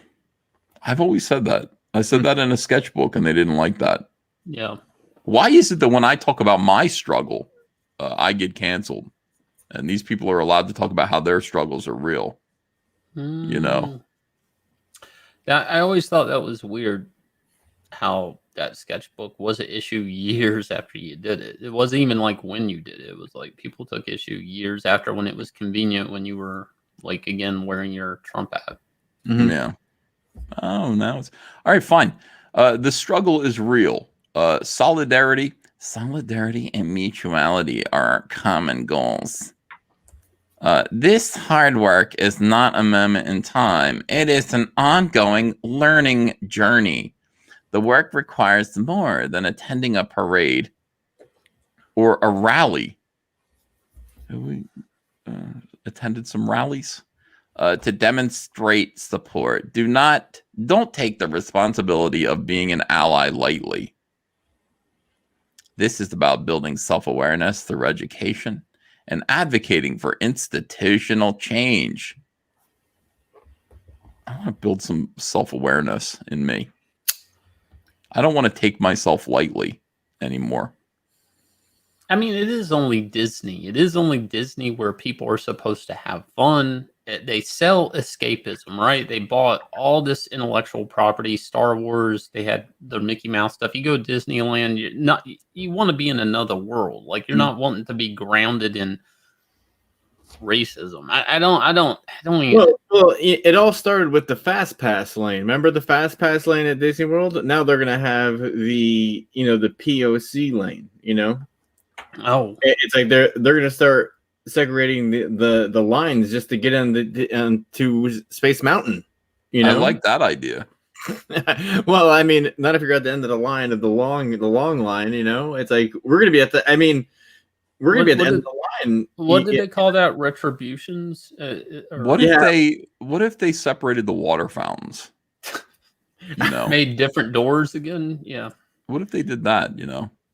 Oh, but the black water fountain is better though, and this door is quicker for black people. Yeah, there's going to be a white water fountain. Yeah, and we're going to be forced to use that. Yeah, I mean, this is all very familiar. This has happened. These people think they're coming up with revolutionary ideas, and they're really not. This had already happened. There are a lot of people who have bought these thoughts. Well, it's interesting. A couple months ago when they were trying to get rid of all those statues around United States about fighting the Civil War and stuff like that, and how they try to kind of erase the history. And then here is like something else that it's like, don't they realize that this has already happened before? Yeah, we had to fight real hard through the power of President Ronald Reagan to defeat, most of the civil rights movement, that struggle. I want to thank Reagan for helping us with, and Nixon, President Nixon made a lot of great strides in civil rights victories. It's a shame that we have to fight those fights again. But look, Nixon's gone, Reagan's gone. George W. Bush is gone. Sad that we lost him. And therefore, we have to fight these same toxic ideas all over again by ourselves. We have to come back and say, oh, no, we don't want to have segregated water fountains. Do we even still have water fountains? Yeah, I mean, they're usually at gyms mostly. I think schools still have them. Gyms and schools. No, The other day I was trying to find a water fountain at the mall because Ava wanted a drink of water and had a water bottle. So I was going to refill the water bottle and give it to her. And I couldn't find a water fountain, at least not one for white people. So anyway, the reason why is because now there's this big water conspiracy. I usually just drink out of the fountain with the quarters in it. But I mean, you can do what you want. Oh, yeah. People just fling pennies in there and quarters, make wishes. Yeah. Anyway, Allyship is not self-defined. It is defined by the individual or group to whom you are an ally, so they get to tell you what to do. You are an ally when the individual or group say so and recognize you as one. Being an ally is not about recognition, promotion, or reward. Allies are not saviors. Rather, allyship is all about common good and changing the world. Allyship 101. Allyship is the relationship with an underrepresented... Oh, this is Mickey's voice. I'm sorry. Allyship 101. Allyship is a relationship with an underrepresented individual or group outside of your own identity. Examples: disability, racial, ethnic identity, gender identity, religion, veteran status, sexual orientation, socioeconomic status. That is grounded in accountability, action, and respect. It's frightening how good you are at that. Yeah. This is horrendous. This is Yeah, really, no, really it's bad. absolutely it's fucking horrible, actually. Because like what's happening is they want you not to just have a conversation with somebody or do whatever you got to do with them. You first have to evaluate everything about them, and even if they happen to be multiracial or another race, then you have to start digging through their financial background, what their parents, if their parents were divorced or not, and then start to pick away at that. And you haven't even got to that part yet. No, like, you haven't. One of the things on the list is, Ethan, are your parents still together? You know, that puts you in a point of privilege. The list, I mean, this gets much worse. Yeah, I wish it would be a lot simpler if it was. Actually, I kind of wonder if, because they then started branching out into your financial background, your family background, if that's to keep them from getting sued. Like if it's like you can discriminate anybody or anybody can be privileged because of anything, not just the color of their skin. And you need, it's so weird, this whole thing. And this is coming from a corporation. I mean, one of the big, they own most of everything. I mean, especially entertainment wise. And we're going to like have them wag a finger at us and tell us what to do. Why? Because you want us in this line and that line paying through the nose to go on a roller coaster or to watch a Marvel movie or to buy a shampoo bottle with Captain America on it. It's like, F you. And half of this shit is just trying to branch out to different demographics they think they can sell the same merch to. I mean, you have to understand, there's licensees, when they buy, they're like, we want to do Disney princesses. They're like, well, you might as well do a shampoo bottle for Darth Vader and Captain America at the same time because it's all the same company. Pay one license fee. I mean, you look at the products in the store, and every time you see Star Wars, you see Disney stuff, you see Marvel stuff, all of it. Predator and Aliens. These people own Predator and Aliens now. They own like almost everything. They own all the Predators and Aliens, as Yeah, far as I can say. Predators. All right, let me read some super chats. People are complaining at me about this, and then we'll get right back to the horrible bigotry and racism of That next line SJWs. you were coming on was brutal. Oh my god, dude! I was reading ahead and I was disgusted by it. I really despise these The people. task force. Gross. What Charlie's task London says, "Mr. Van Skyver, tear down that mouse." Thank you, Charlie's London. Great to see you. Christopher Gorey says, "Good sir, I mean this most kindly. But you could not, quote, take yourself lightly with the aid of 3 tow trucks. Oh, how dare you?" Phil Moore says, "What if the Nazis that came over from Project Paperclip are really the ones in power and are pulling the strings of these gullible SJWs? Oh man, Don't get me started. yeah, for real. Like, what if this is? I mean, because this is clearly like totally weird, like racism. It's like, It's like eugenics. It is. So maybe that Scott Sand says Jesus never said anything about asking for a point of privilege and stating his or her pronouns. Did he? I mean, is anybody with any knowledge of the Bible? You want to double check that and see if Jesus ever? Let's see. Captain Chogout says, "Oh, I read that one." EVS, what do you think of Jupiter's Circle comics? Says Fo Chung Esquire. What's Jupiter's Circle? I don't know. Do they mean the Frank Whiteley and Mark Millar Jupiter's? What's that one? That's Jupiter Legacy. That's something different. Mr. Sophocles says, I read that one. Mr. Sophocles says, could you please explain to me why Shane always dresses like a Russian mobster in a GTA game? It bothers me. Thank you in advance. I think that's just Shane's wardrobe. I don't think he's Shane and a Russian mobster both have the same taste in terms of sartorial issues, but I don't think either of them. I don't think Shane has much in common with a Russian mobster beyond that. So, Shane, do you have anything to add to that? I mean, No, I mean,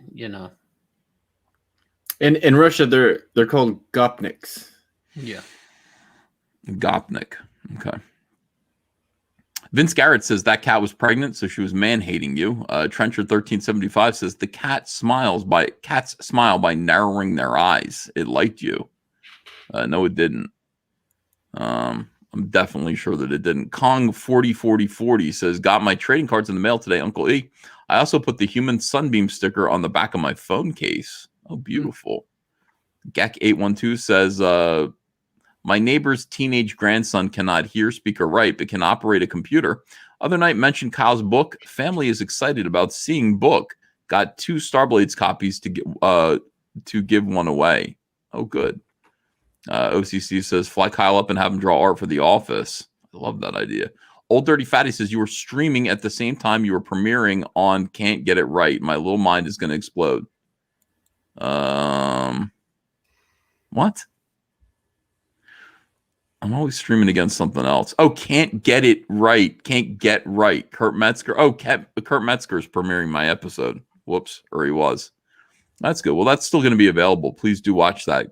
Can't Get Right, Kurt Metzger. My second interview over there. Lefty But Not Looney says, new to the channel. I've heard you say you've been canceled. Oh, I read that one. Frog coin is the new Doge coin. Says Snowball. Josiah Haynes says, glad to see you're feeling better. Shared your butter song, says Cranberry Langers. Forrest Ghost Fabio says, do you think God bless you for helping produce Starblades? He has. God has blessed me. So am I getting God's pronouns right? To be honest with you, God does make an issue of his pronouns in the Bible. He does. It is him. These people who say God is a woman, misgendering God. I don't think he gets worse than that. Let's see. When is Dan Shaheen? Says Manticore. People do want me on that show. Shane, why don't you go on Dan Shaheen with me? Dan Shaheen versus Shaheen Davis. I guess. I mean, sure. I don't know. Well, I mean, I have an issue with him because he was basically out of the comic industry since 2010, he says. And then he comes back in and then he knows who's who and what's what. And I don't know. I mean, I could go on, but like I just smell bullshit on that guy. Mm. Yeah, I don't know. I think he I don't know. I mean, it would be good YouTube. I mean, but it's like, why is it? I mean, okay, here's my thoughts on it. You and Dan Shaheen, right? Let's just talk about you and him.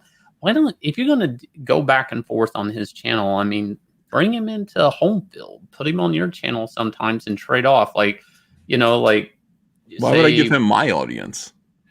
Because like this is a gift. Like you being on this show is a gift. People are going to watch this. This show will get 20,000 views eventually.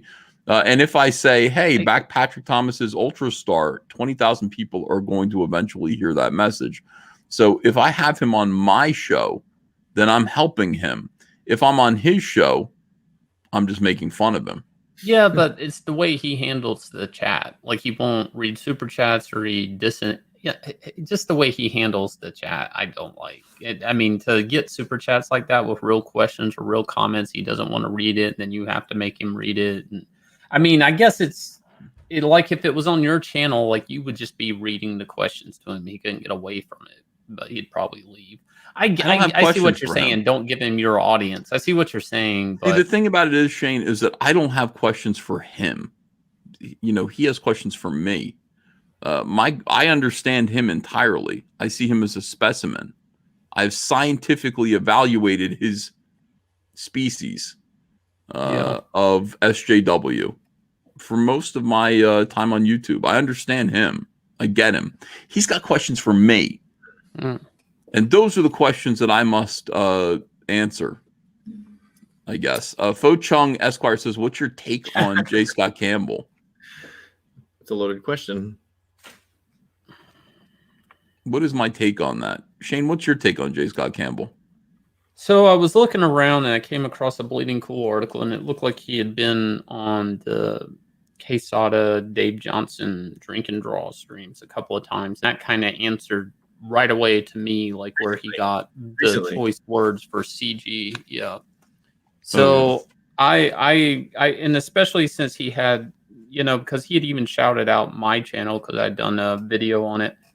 And the fact then he then issued that first statement that kind of threw everybody up under the bus, and then walked it back. I felt like that first statement where, anti-bigotry, all this old CG, I'm not Comicsgate, like that just sounded like it was put in his ear by whoever.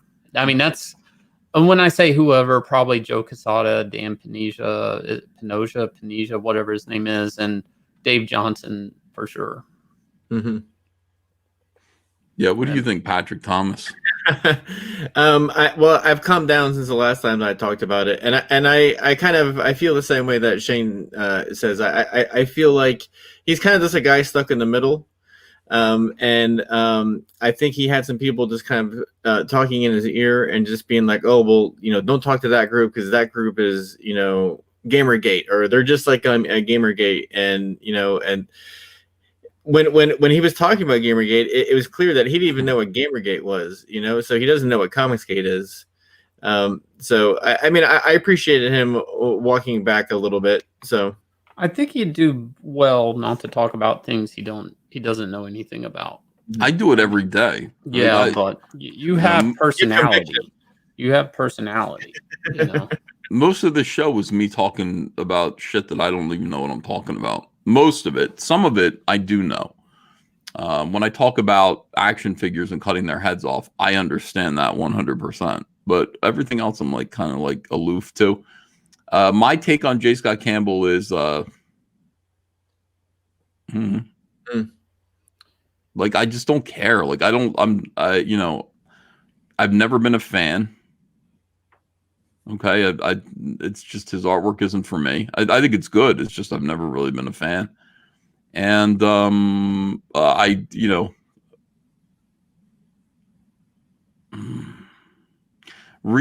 somebody redrawing your. I find that annoying. I find people redrawing his artwork is arrogant and presumptuous, and it's part of the culture that we find ourselves in now.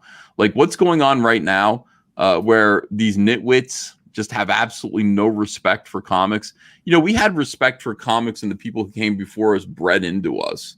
Like, can you imagine criticizing anyone from the generation prior to you, seriously going, you know what, let me redraw this Frank Miller drawing and show him where he went wrong. Let me redraw this Jack Kirby drawing. And even if we did, we would say after at the bottom, this is after an homage cover or something. No, but homages are one thing. That's a tribute. But to be like, you know what, Walt Simonson got this shit wrong. Let me show you. Let me fix style. Let me take style and fix it to bring it into reality. Somebody did a really funny drawing of the Max, Sam Keith's redrawing of the Max. Oh yeah, I saw that. And that was so dead on. That satire was so dead on, where it was just like a guy kind of in a baggy suit just crouched down.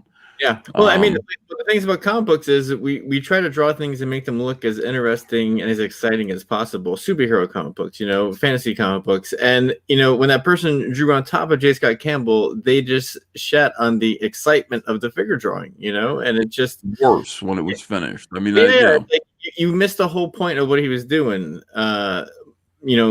Non-binary Finn, Finn, right. I thought that was hilarious. The whole thing was almost worth listening to him have to backpedal and apologize to non-binary Finn for calling them by their screen name. That was hilarious. I honestly think the whole thing was worth that.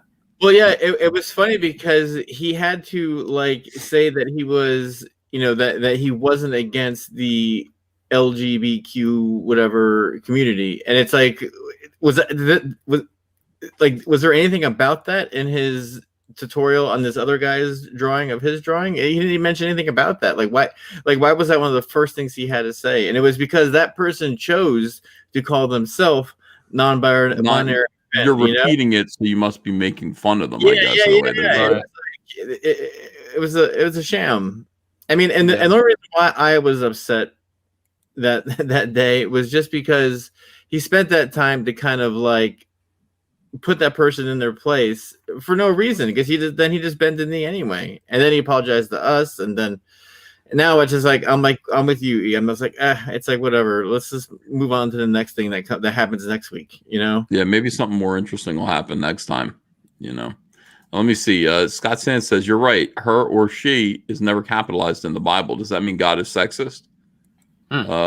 Yes, of course. He is the patriarchy. Taco Jones says, why don't you find neutral ground?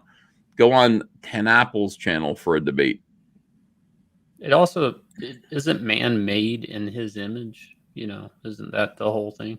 Yeah, beard. Image. Yeah. Woman. You know what I mean? Yeah. Dishwash her. I can't wait till they do Woe X. I know what's happening. Woe X, like Latin X. Like, let's just do Wom X. We should get there before they do. Sandwich. Like some of these languages, some of these words are actually gendered, properly gendered. And there's nothing wrong with gendered language. Sandwich. Remember Manwich? It was like sloppy Joe, like a can of sloppy Joe Manwich. Yeah, that was weird. Didn't make any sense. Yeah, that's when all this started, trying to confuse us. Like, that's when gendered language began. Yeah, that's where it started, was the sloppy Joe. Is that what you're? Yeah, I'm confused about enough things. I don't need to be confused about everything all the time. I like it should be very simple. Make it clear. And I like that. That's why I don't like pronouns, because I don't want to have to second guess everything. It's pretty easy. I mean, just reach your hand on the front of your pants. And that'll answer the question for you. Unless you're Cecil. So we should do that, because now we're not supposed to shake hands. Should we just grab crotches? No, wait, I take that back. I don't mean that at all. That's how Crocodile Dundee does it. Yeah. Oh yeah. Well, I guess pronouns are important then, because I'm not allowed. Like, we don't want people reaching their hand down the front of your pants. We don't want that. Do we? Or do we?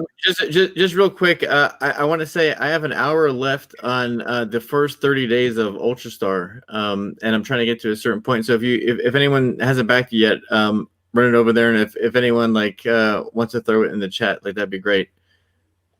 Patrick Thomas is saying back Ultrastar today. Back it today. Yeah, back in now. Not tomorrow. Yeah, today. Get it out of the way. I put it off to tomorrow, and now I'm not getting Starblades. You're not getting Starblades, are you? Let me take a look. No, I backed it. Are you sure? Yeah, I messaged Jonzi, and she messaged me back. She said, "Yeah, you got it." Okay. Oh, that's good. All right, yeah, Starblades is on its way. Rainbow the Brute, of course. Rainbow the Brute has been doing good ever since I started showing severed unicorn heads and stuff. It's getting a lot of backers. People are excited about Rainbow the Brute, and they should be. Rock and Roll Ninja by your boy Zach. Is there a video here? There's no video. Rock and Roll Ninja is a 100-page graphic novel about 4 Vietnam veterans who escaped from a ninja clan to pursue their. They escaped from a ninja clan? Like they were captured by a ninja clan, or they are a ninja clan?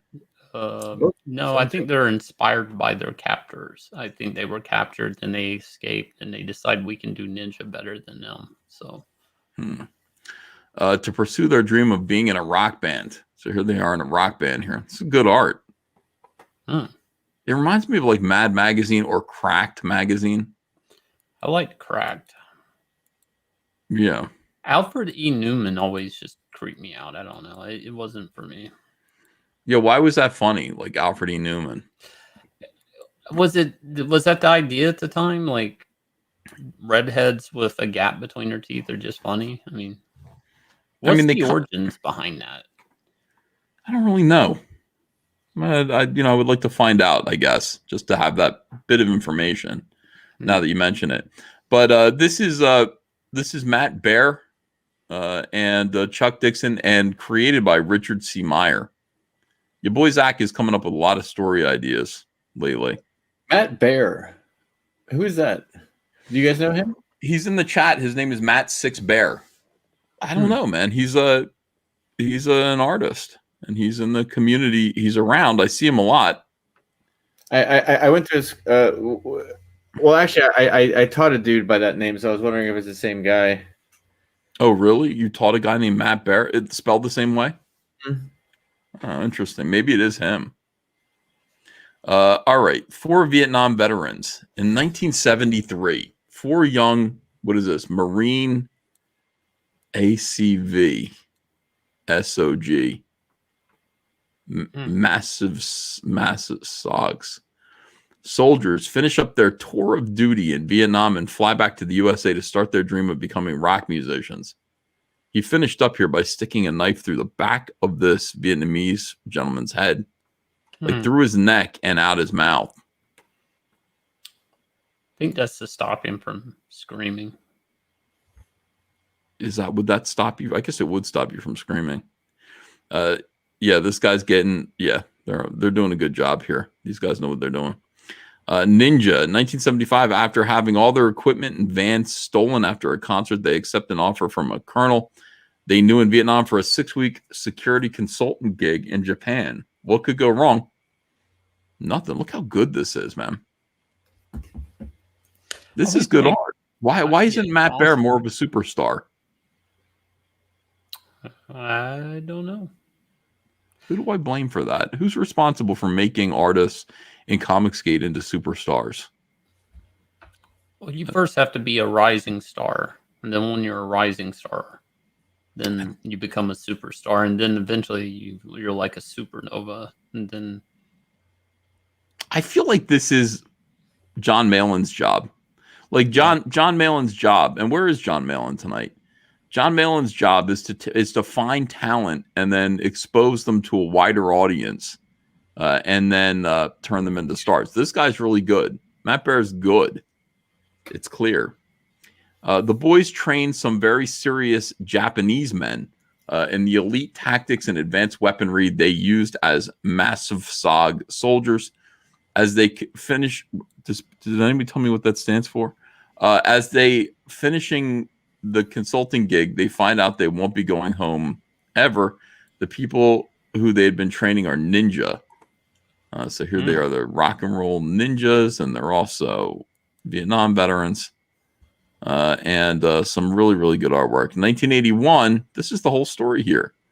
After years of service to the Ninja Clan, the boys finally escape and head back to New York City. They reform the band, but they must turn down all record deals and promotion since they have to lie low so that the Ninja Clan cannot track them down and kill them, or even worse, force them back into the nightmarish life they'd already escaped from. Is this the story of Zach's life? could be. People say that Zach needs to live stream more, but look, he is lying low so that the Ninja Clan, okay, you could read SJW into that, cannot track him down and kill him, or even worse, force him back into the nightmarish life that Zach escaped from. We don't know what that means. We can only use our imagination. Something not good. Zach might be sending us coded messages here.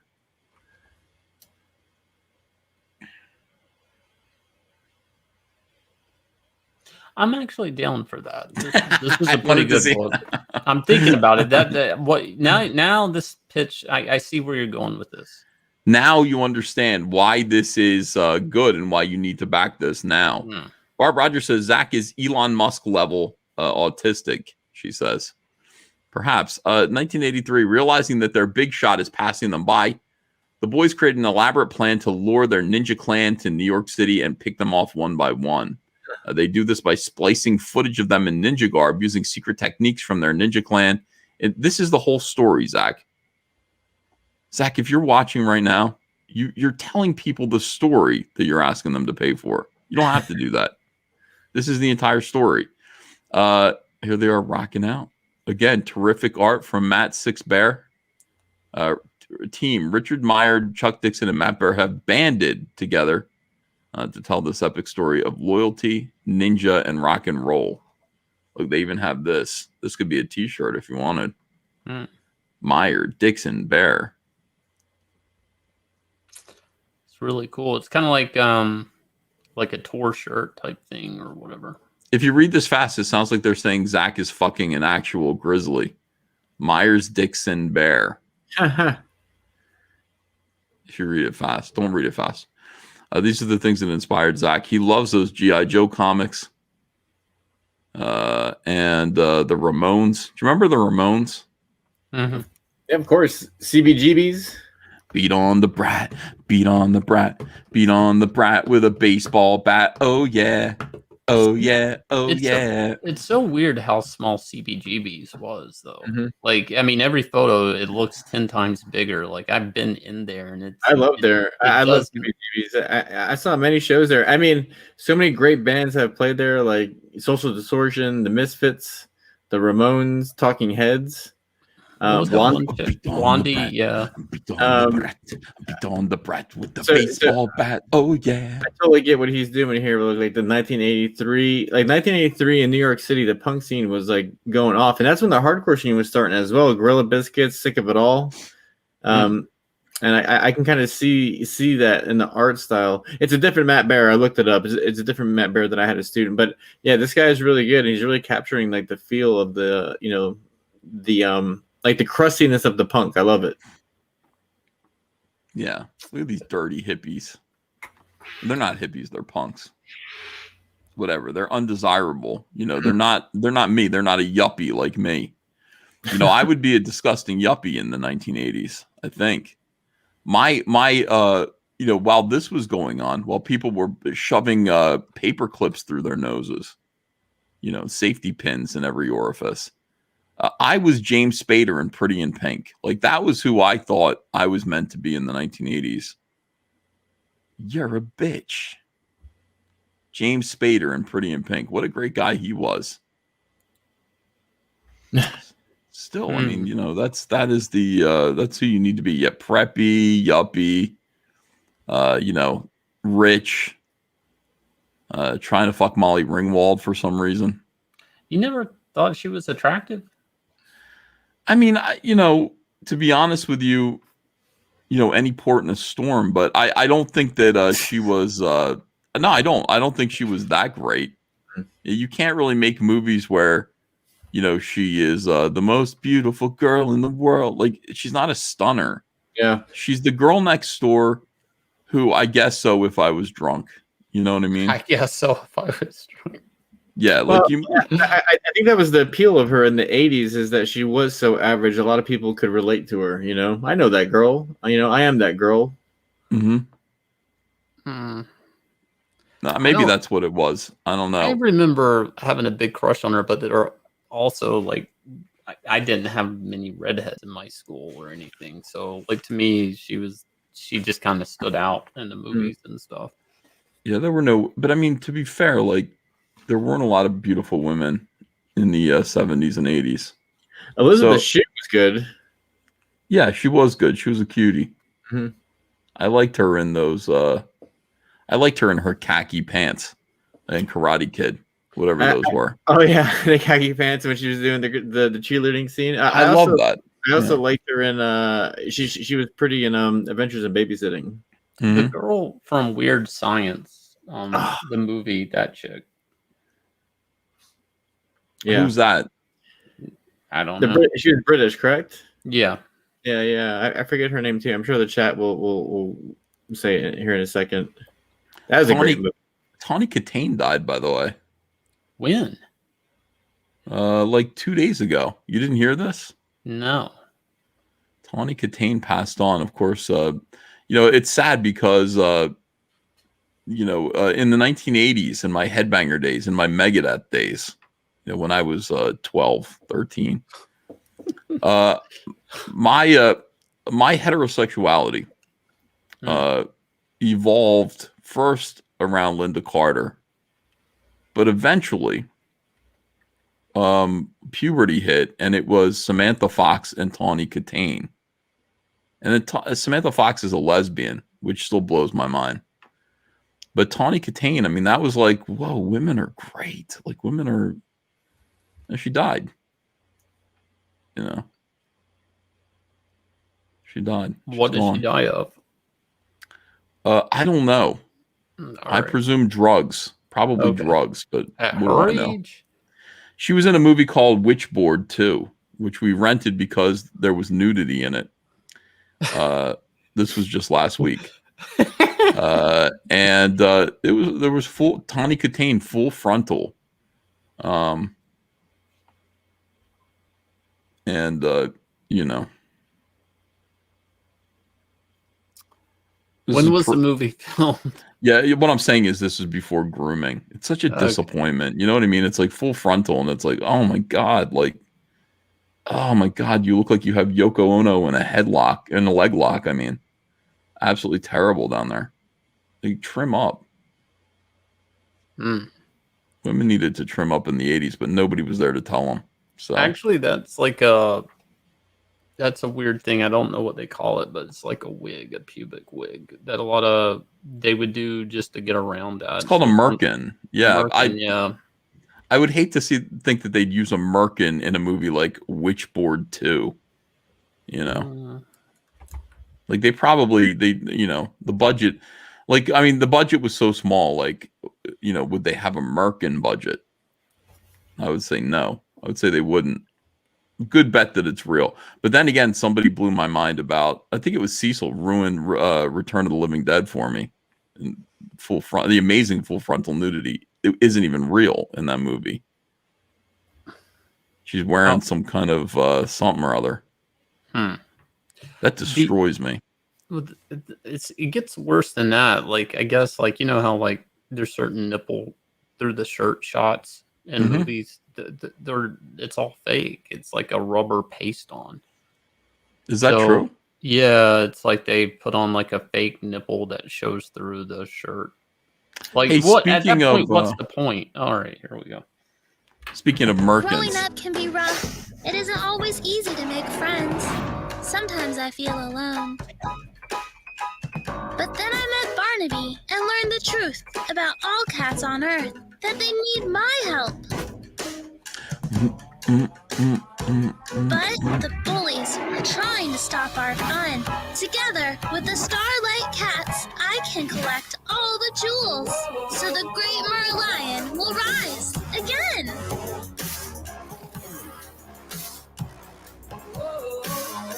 Evil alien rats called the Verican lived. the Verkin? The Merkin, well, yeah, some similarities. Okay. A little. Devour all life forms. In this action-adventure 48-page graphic novel, Rebecca is swept up with the Starlight Cats into an intergalactic conflict. Together, they have to find the power to stop the Verkins, who are determined to conquer Earth. Only Rebecca and this elite team of cosmic-powered felines can summon the magic needed to end this universal infestation. This is Starlight Cats Book 1, Merlion Rising. Back this project today, only on Indiegogo. People have been backing it. Yes, they have. Thank you, guys. Yeah. Whoa, whoa, whoa. I always check on these campaigns, you know, after I do a live stream. I'll wake up in the morning and refresh each campaign and notice that, yeah, like people are backing these campaigns. And it's very exciting. I'm happy to see Starlight Cats, Merlion Rising picking up a little bit more steam. 110,000. You've now beaten Graveyard Shift Volume 1. Yeah. I don't know what to say about that. It's kind of weird. There's nothing to say because John Malin isn't in here to say anything to him. You'd want to say it to him personally. Well, I don't want to make it weird. I do. I want to make it weird. Talking about the Merkin though, like if a wig is made from somebody else's hair, is a Merkin made from somebody else's pubes? I would like to hope not. But what do I know? I'm not an expert. What I am an expert on is great looking superhero cat comics. Now, a few people are saying this is like Green Lantern, but it's with cats. What would you say to that? Would you say that's close? It's pretty close, actually. So the how do we talk about this book after what we were talking about? All right, let me think. Easily. Switch Easily. gears. Okay, so the Switch Malayan gears. crash lands and dies. He cast out 5 jewels. Now, one of these jewels have not been found, and it's supposed to go to a chosen cat warrior, but ends up on a little girl named Rebecca. She has now the power of a star on her chest. They shoot giant beams. These cat warriors have actually been keeping the American ships at bay. They're kind of like Green Lanterns in a way. They're flying around. There's these rat invasions happening, and they're constantly shooting down the fleets and keeping them from invading the cat's planet. But they're waiting to find that 5th jewel so they can resurrect the Merlion. But now it's glued to this little girl, and that's a big issue. So now the prophecy can't happen, so to speak. So that is how I would. It is a little bit like Green Lanterns in that sense, that they're kind of like these, not space cops, they're kind of like a space army in a way, but there's very few of them. Yeah. Yeah, it's just right. They have different colors and they fly and they have glowy powers. Yeah. That's all. That's where the similarity ends, I guess. Well, if you look at the jewel on the Merlion's head there, you'll notice it right there. It's got all the colors kind of mixed in, so that's why there's multiple colors of the jewels. Now, when they all come together, eventually it'll kind of balance out to a new color, but you'll find out in the book. Just buy yourself a book.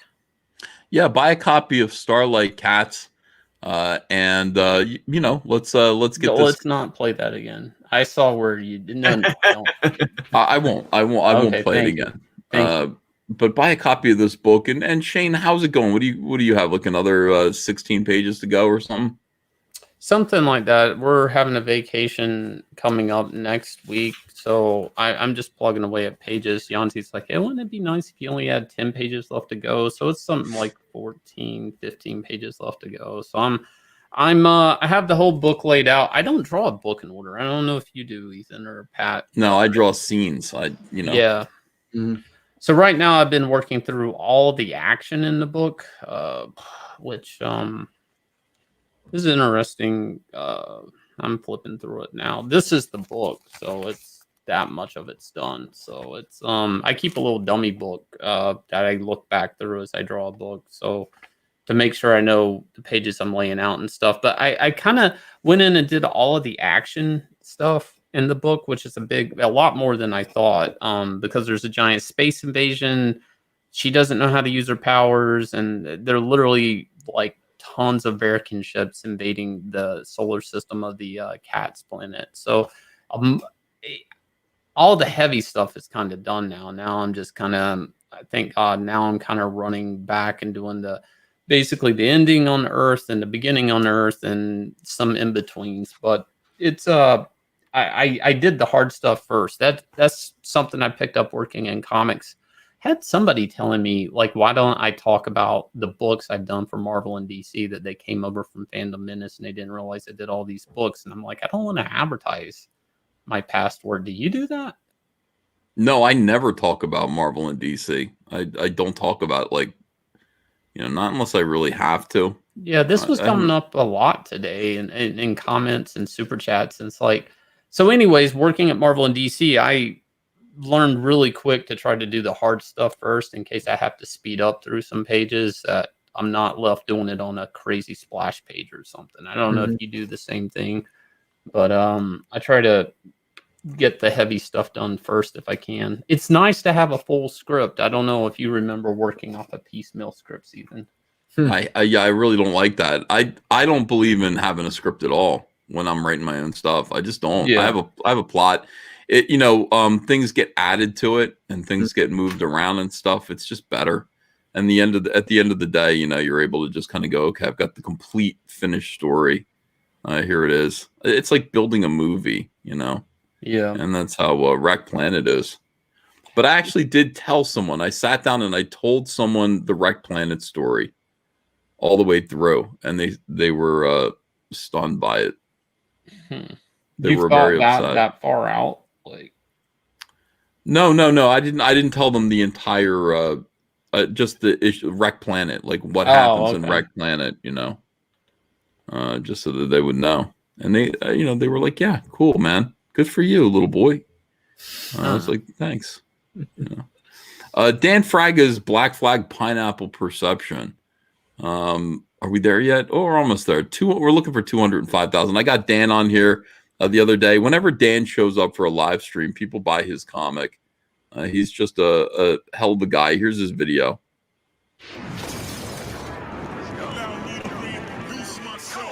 I created Black Flag back in 1994. It was pure escapism.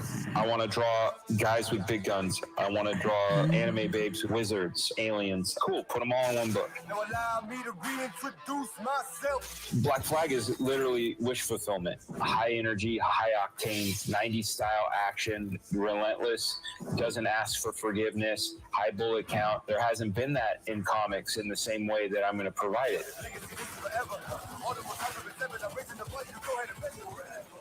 Sniper decided that he was going to go back into doing what he does best. He went and he took all of his gear, which had this shield on it with his flag, and he blacked out all the flags. He has no allegiance to anybody but himself.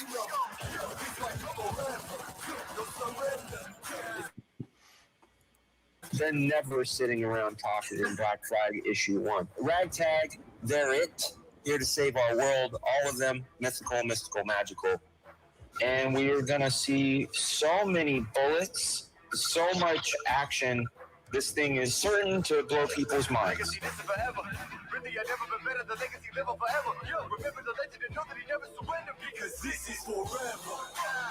That's basically what Black Flag is all about.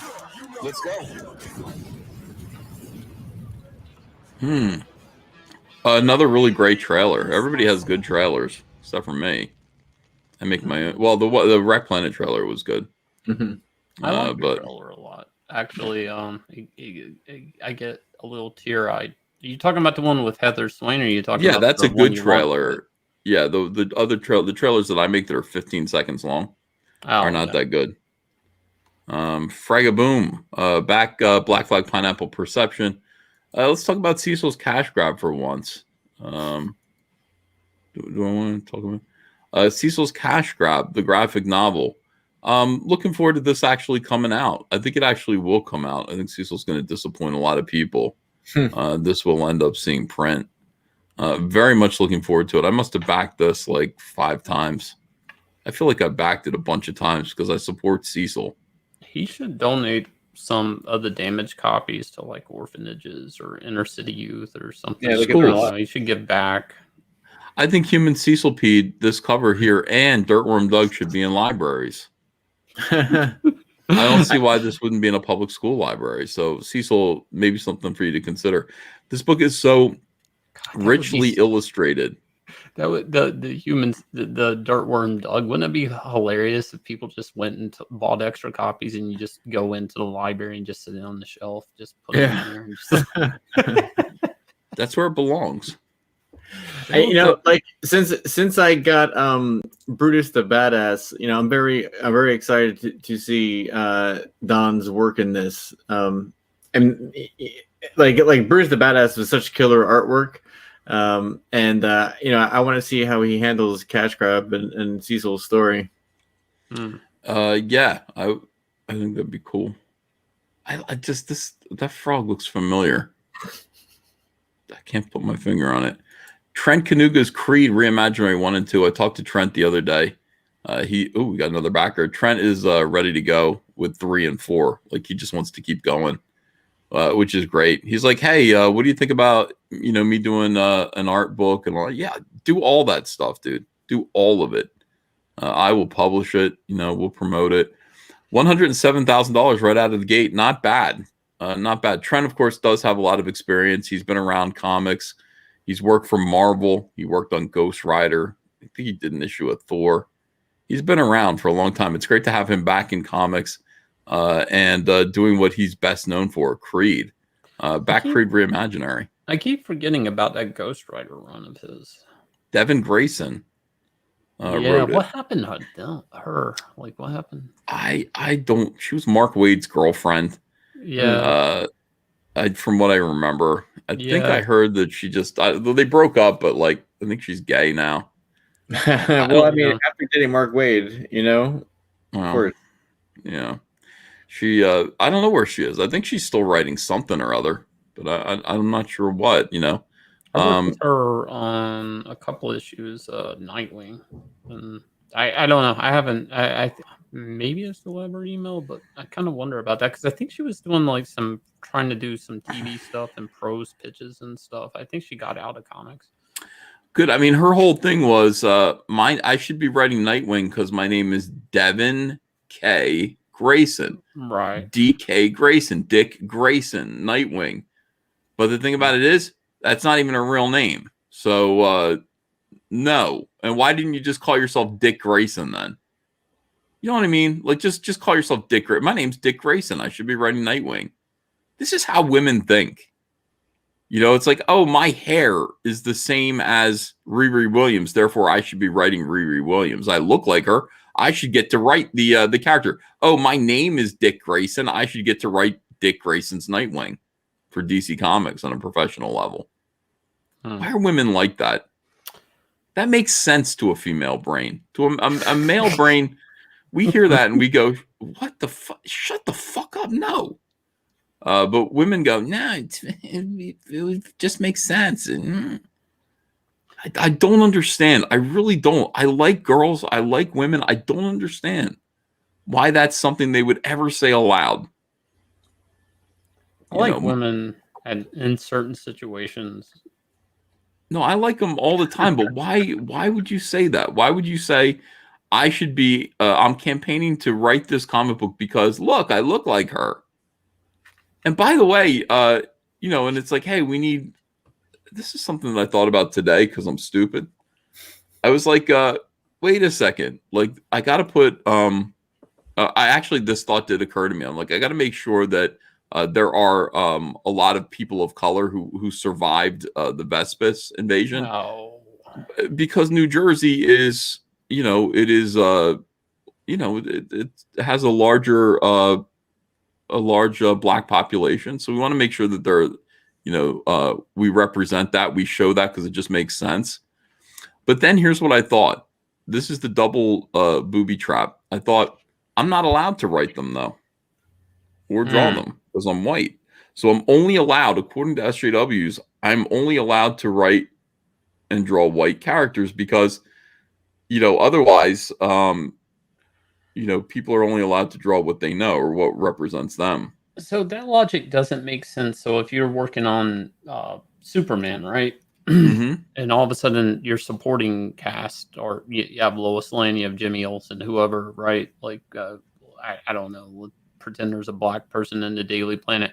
Like, so what are you supposed to do? Then hire somebody on to draw or write Lois Lane? Like, yeah, I think so. That's the strange trap that they're building. It's kind of like, of course, none of this was real or genuine. I was just thinking, isn't that interesting? That is how it works. It's like, first of all, complain that the books are not diverse enough, but make them diverse and then make them diverse, and then go. The people that represent them can work on them. Yeah, isn't that interesting? Just very strange. I remember like 11 years ago, or even maybe like 15 years ago, hearing about Joe Quesada trying to talk Damian Scott into drawing Black Panther, and Joe, and this is a while ago. Like, and Joe Quesada's whole pitch to him was, yeah, we're gonna have a black artist, a black inker, a black colorist, and a black writer. And Damian Scott, I heard him just say that he was like, that's the stupidest thing I've ever heard. Well, that was common around the early 2000s, or not even the 2000s, probably in the 90s. Like, people would get calls, like Brian Stelfreeze would get calls just because Marvel decided to do a Bishop miniseries. And it's like, oh, so you're calling me because I'm black and you're going to make a Bishop miniseries. And they would actually get offended. People would get offended for that. Like, that was a genuine thing. They wanted to work on whatever character that was the top selling book at Marvel and DC. I mean, these single issues were making royalties. They didn't care about a Bishop miniseries. So it's kind of weird. Like, I can't remember the guy's name, but there's a comic artist I like a lot. I can't not Carl Kerschel. It's somebody else, but he was being brought in, and I was excited when I saw him talking to my editor, and I was like, I really like your stuff. He's like, what are you working on? Yeah, we're talking about bringing back Milestone. And I was like, you fucking kidding me? Like, all the things you could do, and that's why you decided to hire him, was because you're bringing Milestone back. So you have to bring up, you have to find a black artist to work on it. I mean, it was just... It's very silly. Yeah. It's very silly. All right. Tungsten XE goes, Ethan, remember you saying Comicsgate streams are getting boring? Well, I'm falling asleep. So low energy. You need sugar? Yeah, I think so. I'm like... you look like you're about to fall over. My back hurts from lifting boxes today. It really does. That was like hard work.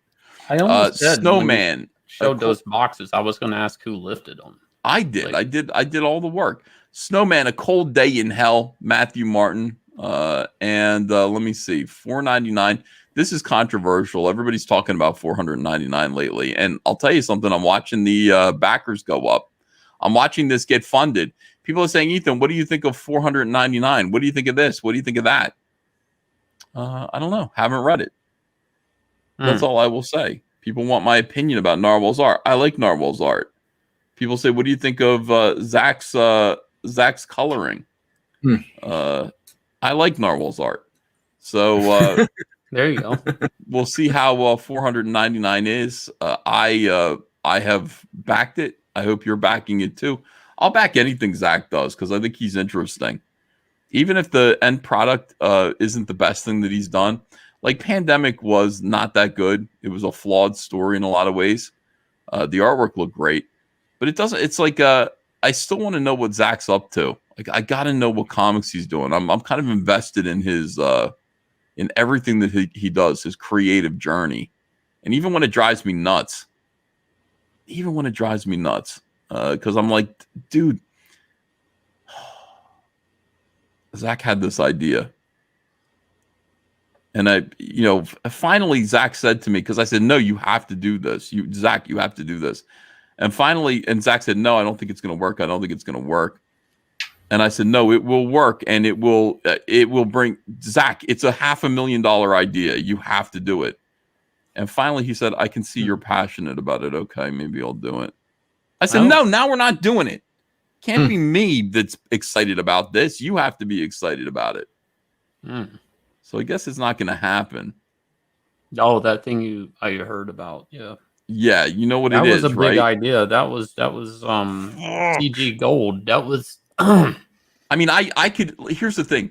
This idea, and it was a Jawbreakers idea, I could pitch it to you in 3 seconds and get your interest. And that's how you know it's a good idea. When I can give you in 3 seconds a distilled pitch about what this is, and you go, holy shit, tell me more. That's how you know it's good. And that's what this was. And everybody would have wanted to have been involved. Shane Davis, you would have been involved. Everybody would have been involved. Oh my God. I said, I'm going to rent your characters. I'm going to do it myself. Because I mean, you could do it with Graveyard Shift, I guess. Would it be the same? Like, could he do it with John Malin? Could he do it with Graveyard Shift? Or it's just not, it's not as good. It's the whole thing about heroes for hire that makes it so interesting. Like being in real trouble and then needing some help and then going to the Jawbreakers. That should be like a constant theme. Like these guys are just like, we've done it all. Wasn't that the A-Team? Wait, wasn't that the A-Team? Yes. Yes. It's a super heroic A-Team. It worked for the A-Team. It's a formula that people like. It's exciting. But I love this idea of, and this Jawbreakers is so good fundamentally. It really is good on its own. You know, it's a good concept, and you could use it for big stories. You could use it for small stories. Zach has not even yet begun to explore who each of these characters are individually, personally. You know, you want to know which of them have drug problems. You want to know about their home lives. You want to know about all this stuff. You want to know if any of them have criminal records, if they're on the run from the law. Things like that are interesting. And then you build little mini soap operas around each one of them that carry on from one episode to the next. And Zach's, he should be making $1 million per book. $1 million per book. It drives me absolutely insane that he's got something that good that people are invested in. And he's just like, well, you know. So this idea that, and I don't even want to say the idea. No, you don't need to say the idea. Like, it's a good idea. I mean, It's if you so say commercial. the idea, you're just throwing it out there. I mean, I wouldn't do that. It's so commercial.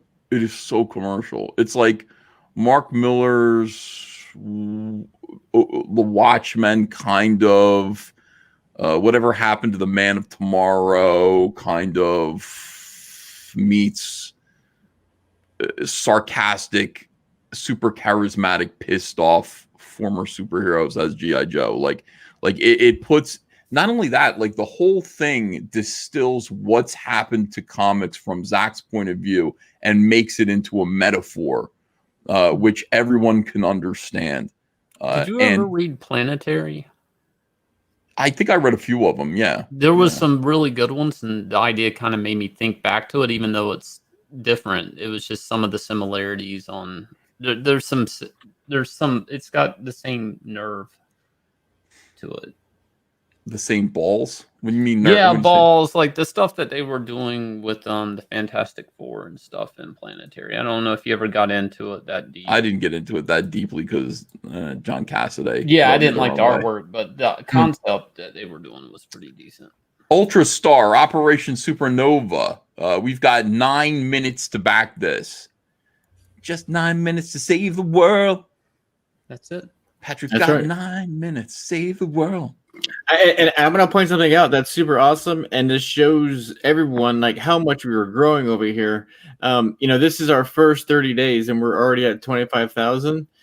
It took us 30 days. It took us 60 days to get to 25,000 with Johnny Phantasm. So again, like the fan base is growing, and I want to thank everyone for getting down on this. I appreciate it. I mean, and this is good superhero stuff. This isn't like the fabulous X-Men, you know what I'm saying? Like, this is good superheroes and costumes, classic nostalgia, superheroes fighting giant robots. This is gonna be fun stuff. You added a new cover today too, also, right? Yeah, I finally put up my cover. Speaking about the manga that the kids love, we did a Japanese fun cover here. Ma'am, I can see your panty. Oh yeah, you know what? Yeah. It happens, she can't control that blast behind her, yeah, so this cover comes also with the American dressing on it, with the English writing in ultra level 3. And then if you like the Japanese cover, if you're a collector of Japanese stuff like I am, you can also grab this as well. So both these are up and available. Call me a pervert. Call me a weirdo, but the reason why I like this new cover is because I can imagine that I am holding her by her fingertips like this. And I'm looking at her like this. I'm like, ha, ha, ha, ha. I got you. Yeah, and she's small. She's maybe 12 inches tall, but I'm like holding her like that. And that's her reaction to me. She's like, huh. I gave her big Jersey hair, Ethan. I noticed that. Yeah. Very nice. And I was trying to capture the idea of like the big hoops with the big stars. So yeah, it's good. All right, so back. You've got 9 minutes. You've got 7 minutes to back Ultra Star Operation Supernova 5, which is a very lengthy title. Yeah, well, we gotta go. We gotta fix this, guys. Ultra Star Operation Supernova, and Nova is. You see what I'm saying? And then it's part 5. No, it's not part 5. It's the team is called Supernova 5. That's the 5 of them. It's like the Justice League. There are 5 of them. It's a lot. Well, it's maybe a lot of words. Yeah. And it's a lot of consideration because I got to go Ultra Star. Okay, the Ultra Star. My next book's Operation. only two words. Two words. Two words. Well, possibly, but here's the thing.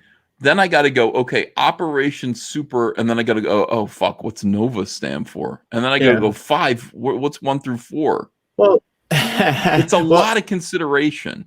What I'll do is I'll take out Operation and we'll start doing Supernova 5 and see how that works. Better. Hmm. Better. Not everything needs to be an operation. Not everything, you know. But who knows? Let me see here. Mike Murphy says, I love Zach and Jawbreakers, but 2 volumes in, I feel like I don't know who any of them are. Tons of potential, though. Yeah, I love the Jawbreakers. Angry Benneling praised the sun. Thank you very much, my friend. Appreciate that. Yeah, let's talk about Jawbreakers for a minute, though, because I want to talk about it. Mr. Burger's here. He says, what can I do to be more hated by SJWs? Mr. Burger, I don't know. I don't know why you're not more hated, Mr. Burger. It doesn't make sense to me at all. You know, he says, Mr. Burger is 45 days away from streaming, and I have not pissed off enough people. Short of being a straight white male, what can I do to bring the hate? Are you not a straight white male? Yeah. Is that what he's saying? I know he's into Russian women because he asked me if I was, and I was like, I just wear the clothes. I mean, Yeah, Jawbreakers. I want to go through each one of these characters, and I want to establish who they are. I want to invent their life. I want to know, like, you know, wow, one of them's whole family was murdered. You know, they've all been doxxed and harassed. You know, they've all been doxxed, harassed, sexually and otherwise. We got to do that. You know, I've been doxxed. You know, that's the worst thing that can happen to a person. But yeah, I like this idea. The more I think about it, the more I like it. You know, one of the things that I said, Shane, was I said that what they should do to counter this threat is team up with, is go find this threat's arch enemy and team up with them. So you're actually working with evil to stop an even bigger evil. I will say the idea, I mean, maybe the graveyard shift would work, but the idea is like almost like the plot is the book. Like, I don't. We go to retired former superheroes and we say, please, you know, please, we need your help. And then they say, what do they say? They're sitting there lounged away in they're in some club, you know, just with kicking their feet up. And there's this desperation. We need your help. And they go, we've been wanting to kick that pretty boy pussy ass for a long time. Sounds like a good time to us. You know, fucking trust fund brat. I mean, it would be, think about that, Shane. Does that get you excited? Yeah, I think they should be like in a strip club or something, though. Like yes. Tony Soprano type setup, you know, something like God. that. Oh my God. Do you want to do it? Can we? Have you tried talking to them again? Last time I talked to him about it, I just said, I'm not going to bother you about it ever again. Because like he was like, all right, I'll do it because you say so. Like I was like, that's not what I need you to be so excited about it. I need you to be so motivated by it. I need you to be on fire with enthusiasm and excitement. I need you to be ready to promote this idea with passion and self-belief. If you can believe in your product. I know where you messed up, actually. Okay. You didn't do what Dan Didio used to do to me all the time. You come up with 2 ideas. First, you hit them with the bad idea, and then you put them with your good idea, and they're like, well, it just makes the good idea sound even better. Yeah, but I'm not pitching ideas to him. Okay. This is like, you know, he's got a bunch of ideas, and it's like that idea is good if you take it here, and if you take it here, it's $500,000. I promise you. I will never stop talking about it. Nobody will. Everybody will back it. Everybody will back this. The book could have tons of Easter eggs, is all I'm saying. Oh, you don't even know. Oh my God, dude. Oh, it could even cross over to certain aspects of Comicsgate characters, you know. One of the things that I was thinking when I created the whole Cyberfrog Vespis world, is I was like, I want to go find my friends who were working on indie comics in the 90s and just say, look, it was all in one world. So what happened to them when the Vespis came? I mean, I could do it with Dale Keown. I could just be like, what happened to Pitt? You want to do a little short thing where we see what happened to Pitt? Let's do that. I went to Billy Tucci. I said, I want to see what happened to her. And these can all be alternate realities. I expect the Vespis killed she, or something. I don't know what, but I mean, just let's do an alternate what if kind of story where you see what would happen if all of these characters all existed in my world. And that's so cool. So just take a minute and be like, address like what happened to, how everybody else is reacting to this situation. I kind of always thought like a campaign like that with a bunch of other creators kind of pulled together like that into one campaign would do really well. Especially the problem is you need one person just to do all the fulfillment and stuff, which you can do, so could be big. I will do it. I would do it. I would do it. I would do it. I would do it. Zach has been nothing but good for me. He's been a good friend. But not only that, not just being a friend, not just being a pal. Zach has been somebody who has his ideas, his work. He didn't even mean to do this, but diversity in comics helped get me through a very difficult time. And now I want to do that for other people. I want to, cancel culture is going to happen to a lot of people. It just is. And so, it's just like I relied on diversity in comics videos to make me feel like I wasn't going crazy and I wasn't alone. The things that he said were really helpful. His ideas kind of pointed me towards the direction that I should be going in the future. So I owe him an awful lot. I really do. I know a lot about making hit comic books, Shane. I know about making hit comic books. I might not know anything about drawing a rifle and then accidentally drawing it using photo reference and the safety is on. I might not know that. Zach would know that. He can correct me on that. But I do know about making hit comic books. I am connected to what is exciting in comics naturally and have always been, even when I was at DC Comics. Always. All of Jeff John's biggest, most exciting projects were with me. Why? Is it just that he saved the good ones for me? What's so special about me? No, it's just that I made them better. Either they were my idea or I made his initial idea better every single time. Now, I'm not saying that he can't do it by himself with other better artists. Look at Geiger, which is out right now. Gary. That is so weird that they all went to Image. That's independence. That's their half step out of the mainstream. Image, it's independence. They're not doing what we're doing yet, but because they're afraid to actually leave. Yeah, It's hard. It's work. It just seems like Image Comics with what's going on with the mainstream. That's just kind of like, I don't know what you call it. It's like in Night of the Living Dead, how they were like, don't go to the basement. That's the last place to go. Mm-hmm. It's just, that seems like, because they really get out there on a limb where, Diamond maybe doesn't have to pay them their money. They do another shutdown like they did before or whatever. And they run out of town, holding the cash and not paying the creators. It just seems like a really scary place to go in these times. Ethan, like I've been wanting to ask you, like, how do you feel about this subject I'm about to bring up?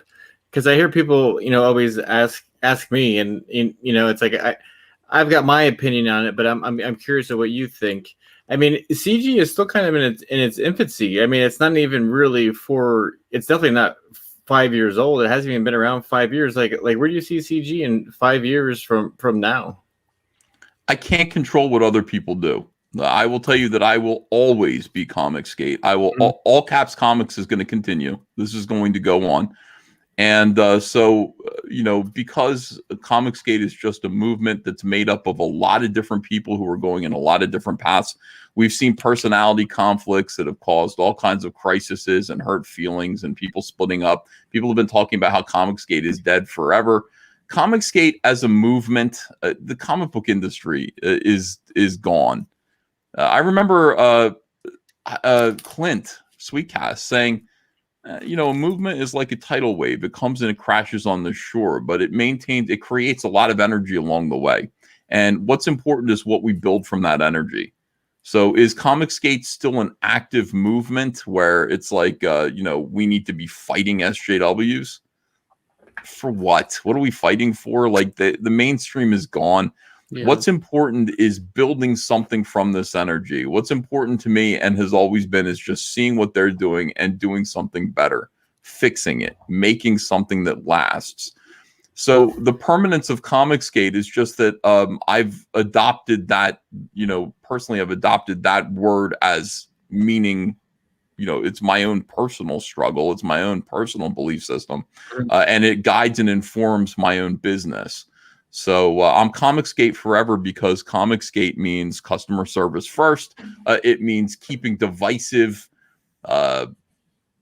subject matter stuff that makes people feel excluded. Partisan politics.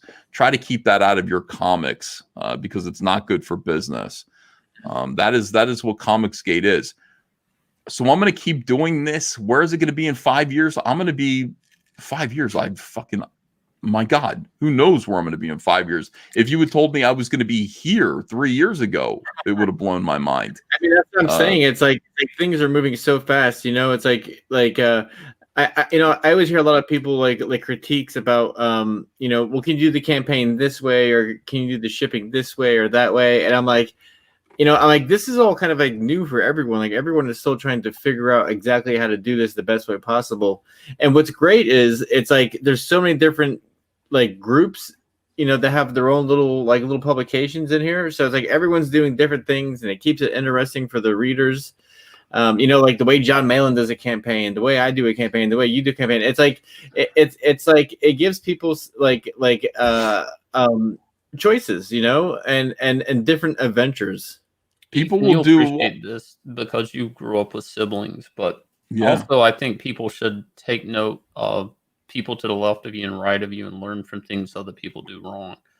Not just everything. I mean, there's a lot of utility to that. Like if you see somebody make a mistake, note that mistake. I mean, and apply it and learn not to do that. Cecil's back. He said, "Yeah, that's true. Actually, watching other people kind of crash and burn just lets you know how bad it is out there, and to steer your own craft carefully." Ultra Star has finished off its first 30 days and has landed 8 new backers, almost $25,000. Congratulations, Patrick. Thank you, sir. Thank you, sir. Thank you, everyone. It's this is going great. I'm so stoked that people believed in the Johnny Phantasm project, and it kind of filtered over here, and getting momentum at this. I appreciate everyone so much, and I appreciate CG so much. Where is Cecil? Why won't Cecil come in here? Yeah, it was interesting. About 40 minutes ago, I heard a beep. You guys were talking. I didn't want to cut you off, but I heard a beep. I thought someone was backstage, but I guess no one's there. No, Cecil has been like in a car. He's messing around. Bodies, probably. Where are you going to be in 5 years, Shane? I don't know, actually. I mean, seriously, I think when I talked to you originally, and I was like, I think I'm on BCG. I said, like, I don't know where I'm going to be at in 10 years or 5 years. I mean, I know this. I seem to worry less being CG than when I worked in the mainstream, because at least I kind of have a little bit of control over what I'm doing. As long as fans go along for the ride with what I'm doing. I don't. It's CG in 5 years. I mean, so CG would be what, a response to the mainstream, a customer movement, kind of, right? So what happens where's the mainstream at in 5 years? Like I don't even know. Knows? You don't have to compare yourself relative to the mainstream. I mean, that's The whole thing is just breaking away from it and going, what are your plans? Like, where do you hope to be in 5 years?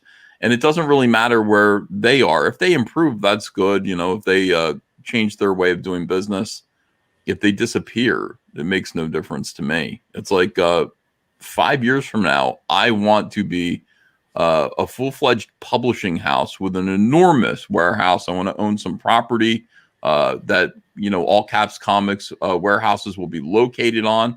I want to hire people. I want to have about 10 employees. And this is what I wanted to do when we started this. I said I want to build something that exists only because of what happened, only because of the what we went through. Something will exist where one day I'll have a company picnic and I'll look at families and go, they're making money and they're paying their bills because of us. And that's going to feel good. But there's something there that we're all missing. It's going back to what you talked earlier in the stream with that manga top 20. Manga is coming in and they're making cool shit off the audience that Marvel and DC abandoned. Like they're the customers that are buying that. That's the sales records in the US. We can get some of that. That's what I'm saying. We can be doing that. We can find that audience. We can. I think we can. I think everybody's doing good with the YouTube. I think YouTube is a way to advertise and get out there to this audience. I get new people in my YouTube. They're like, I'm from this, I'm from Fandom Menace, I'm from, different places.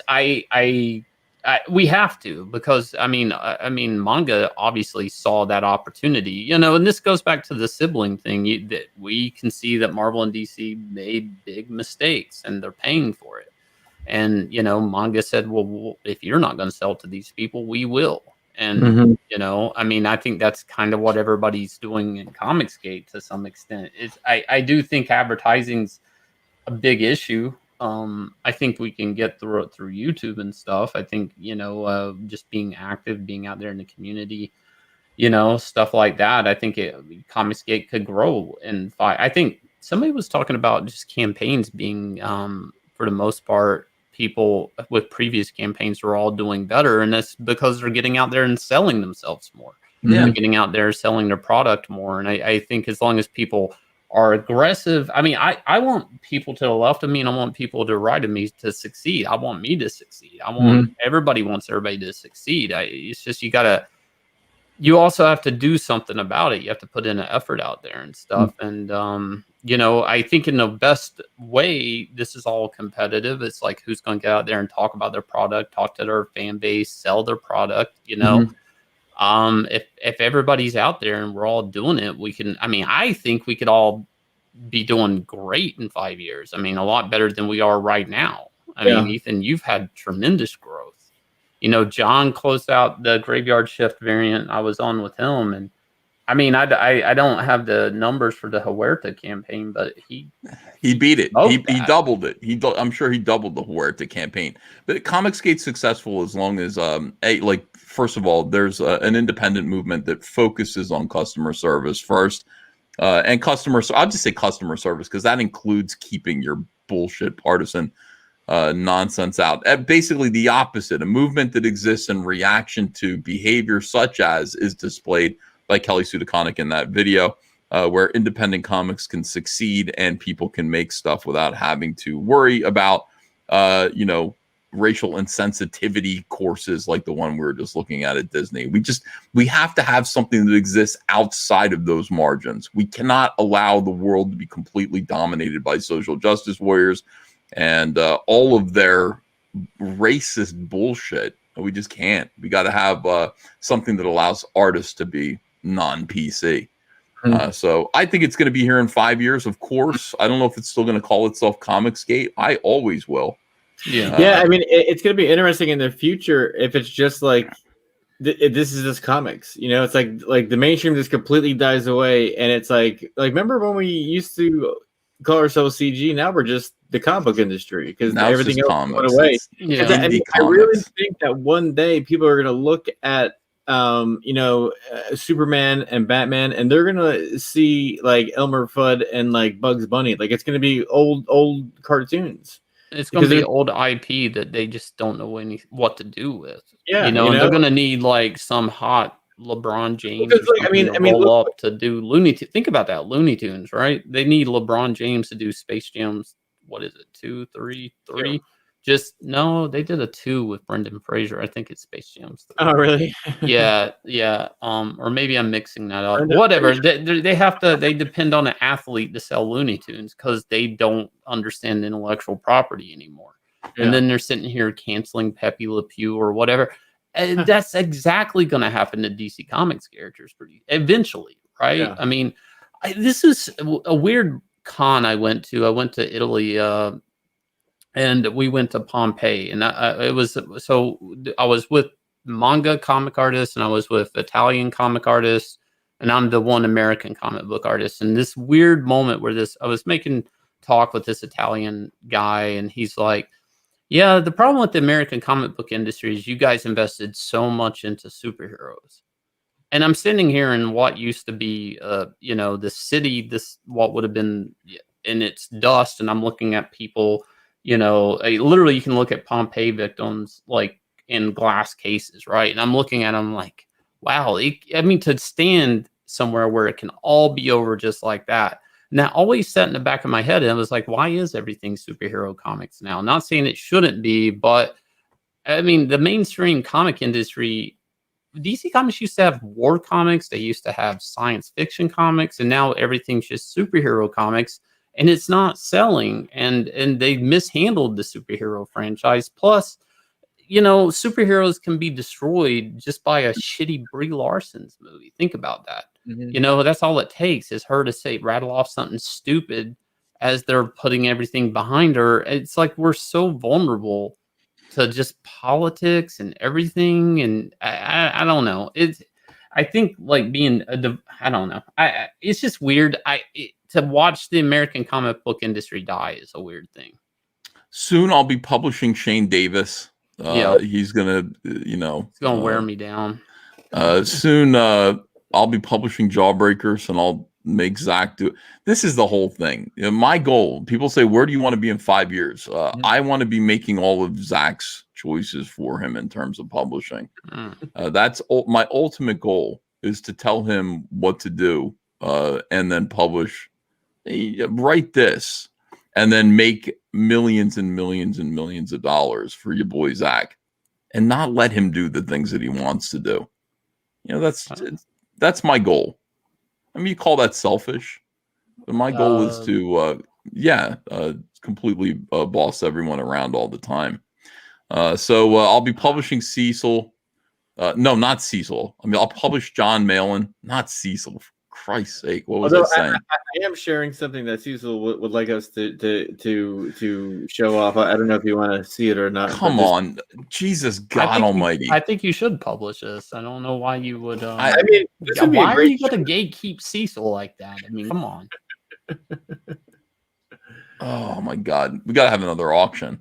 Cecil, hang on to that for the auction. Oh my God, you're looking at $2,000 right there, easily. By the way, Cecil, run that as an eBay next to J. Scott Campbell's, completely gay eBay auction, and give it to. Don't wait. You have to do it to charity if he does that, though. That would be funny. No, well, Give the charity would be him. Cecil would be the charity. That was the whole point. Oh, that would be good. That would be good. Snake Oiler says, "What the hell is that? What the hell is that?" And there's a banana there. Yes. All right. Yes, I am jealous. So what? So what if I'm jealous of Cecil? He's an enviable human being. All right. I want to thank you guys for being here tonight. I'm going to get to work. Tomorrow we begin the fulfillment process of The Incredible Starblades. Thank you to everyone who backed it. Thank you to everybody who waited for it. It's here at last. It's on its way. We're going to bag and board these. I'm going to figure out. I guess Kyle's going to come up here. We'll have to hang out with Kyle Ritter a little bit. See how that goes. Thanks, everyone. See you again soon with another video. Adios.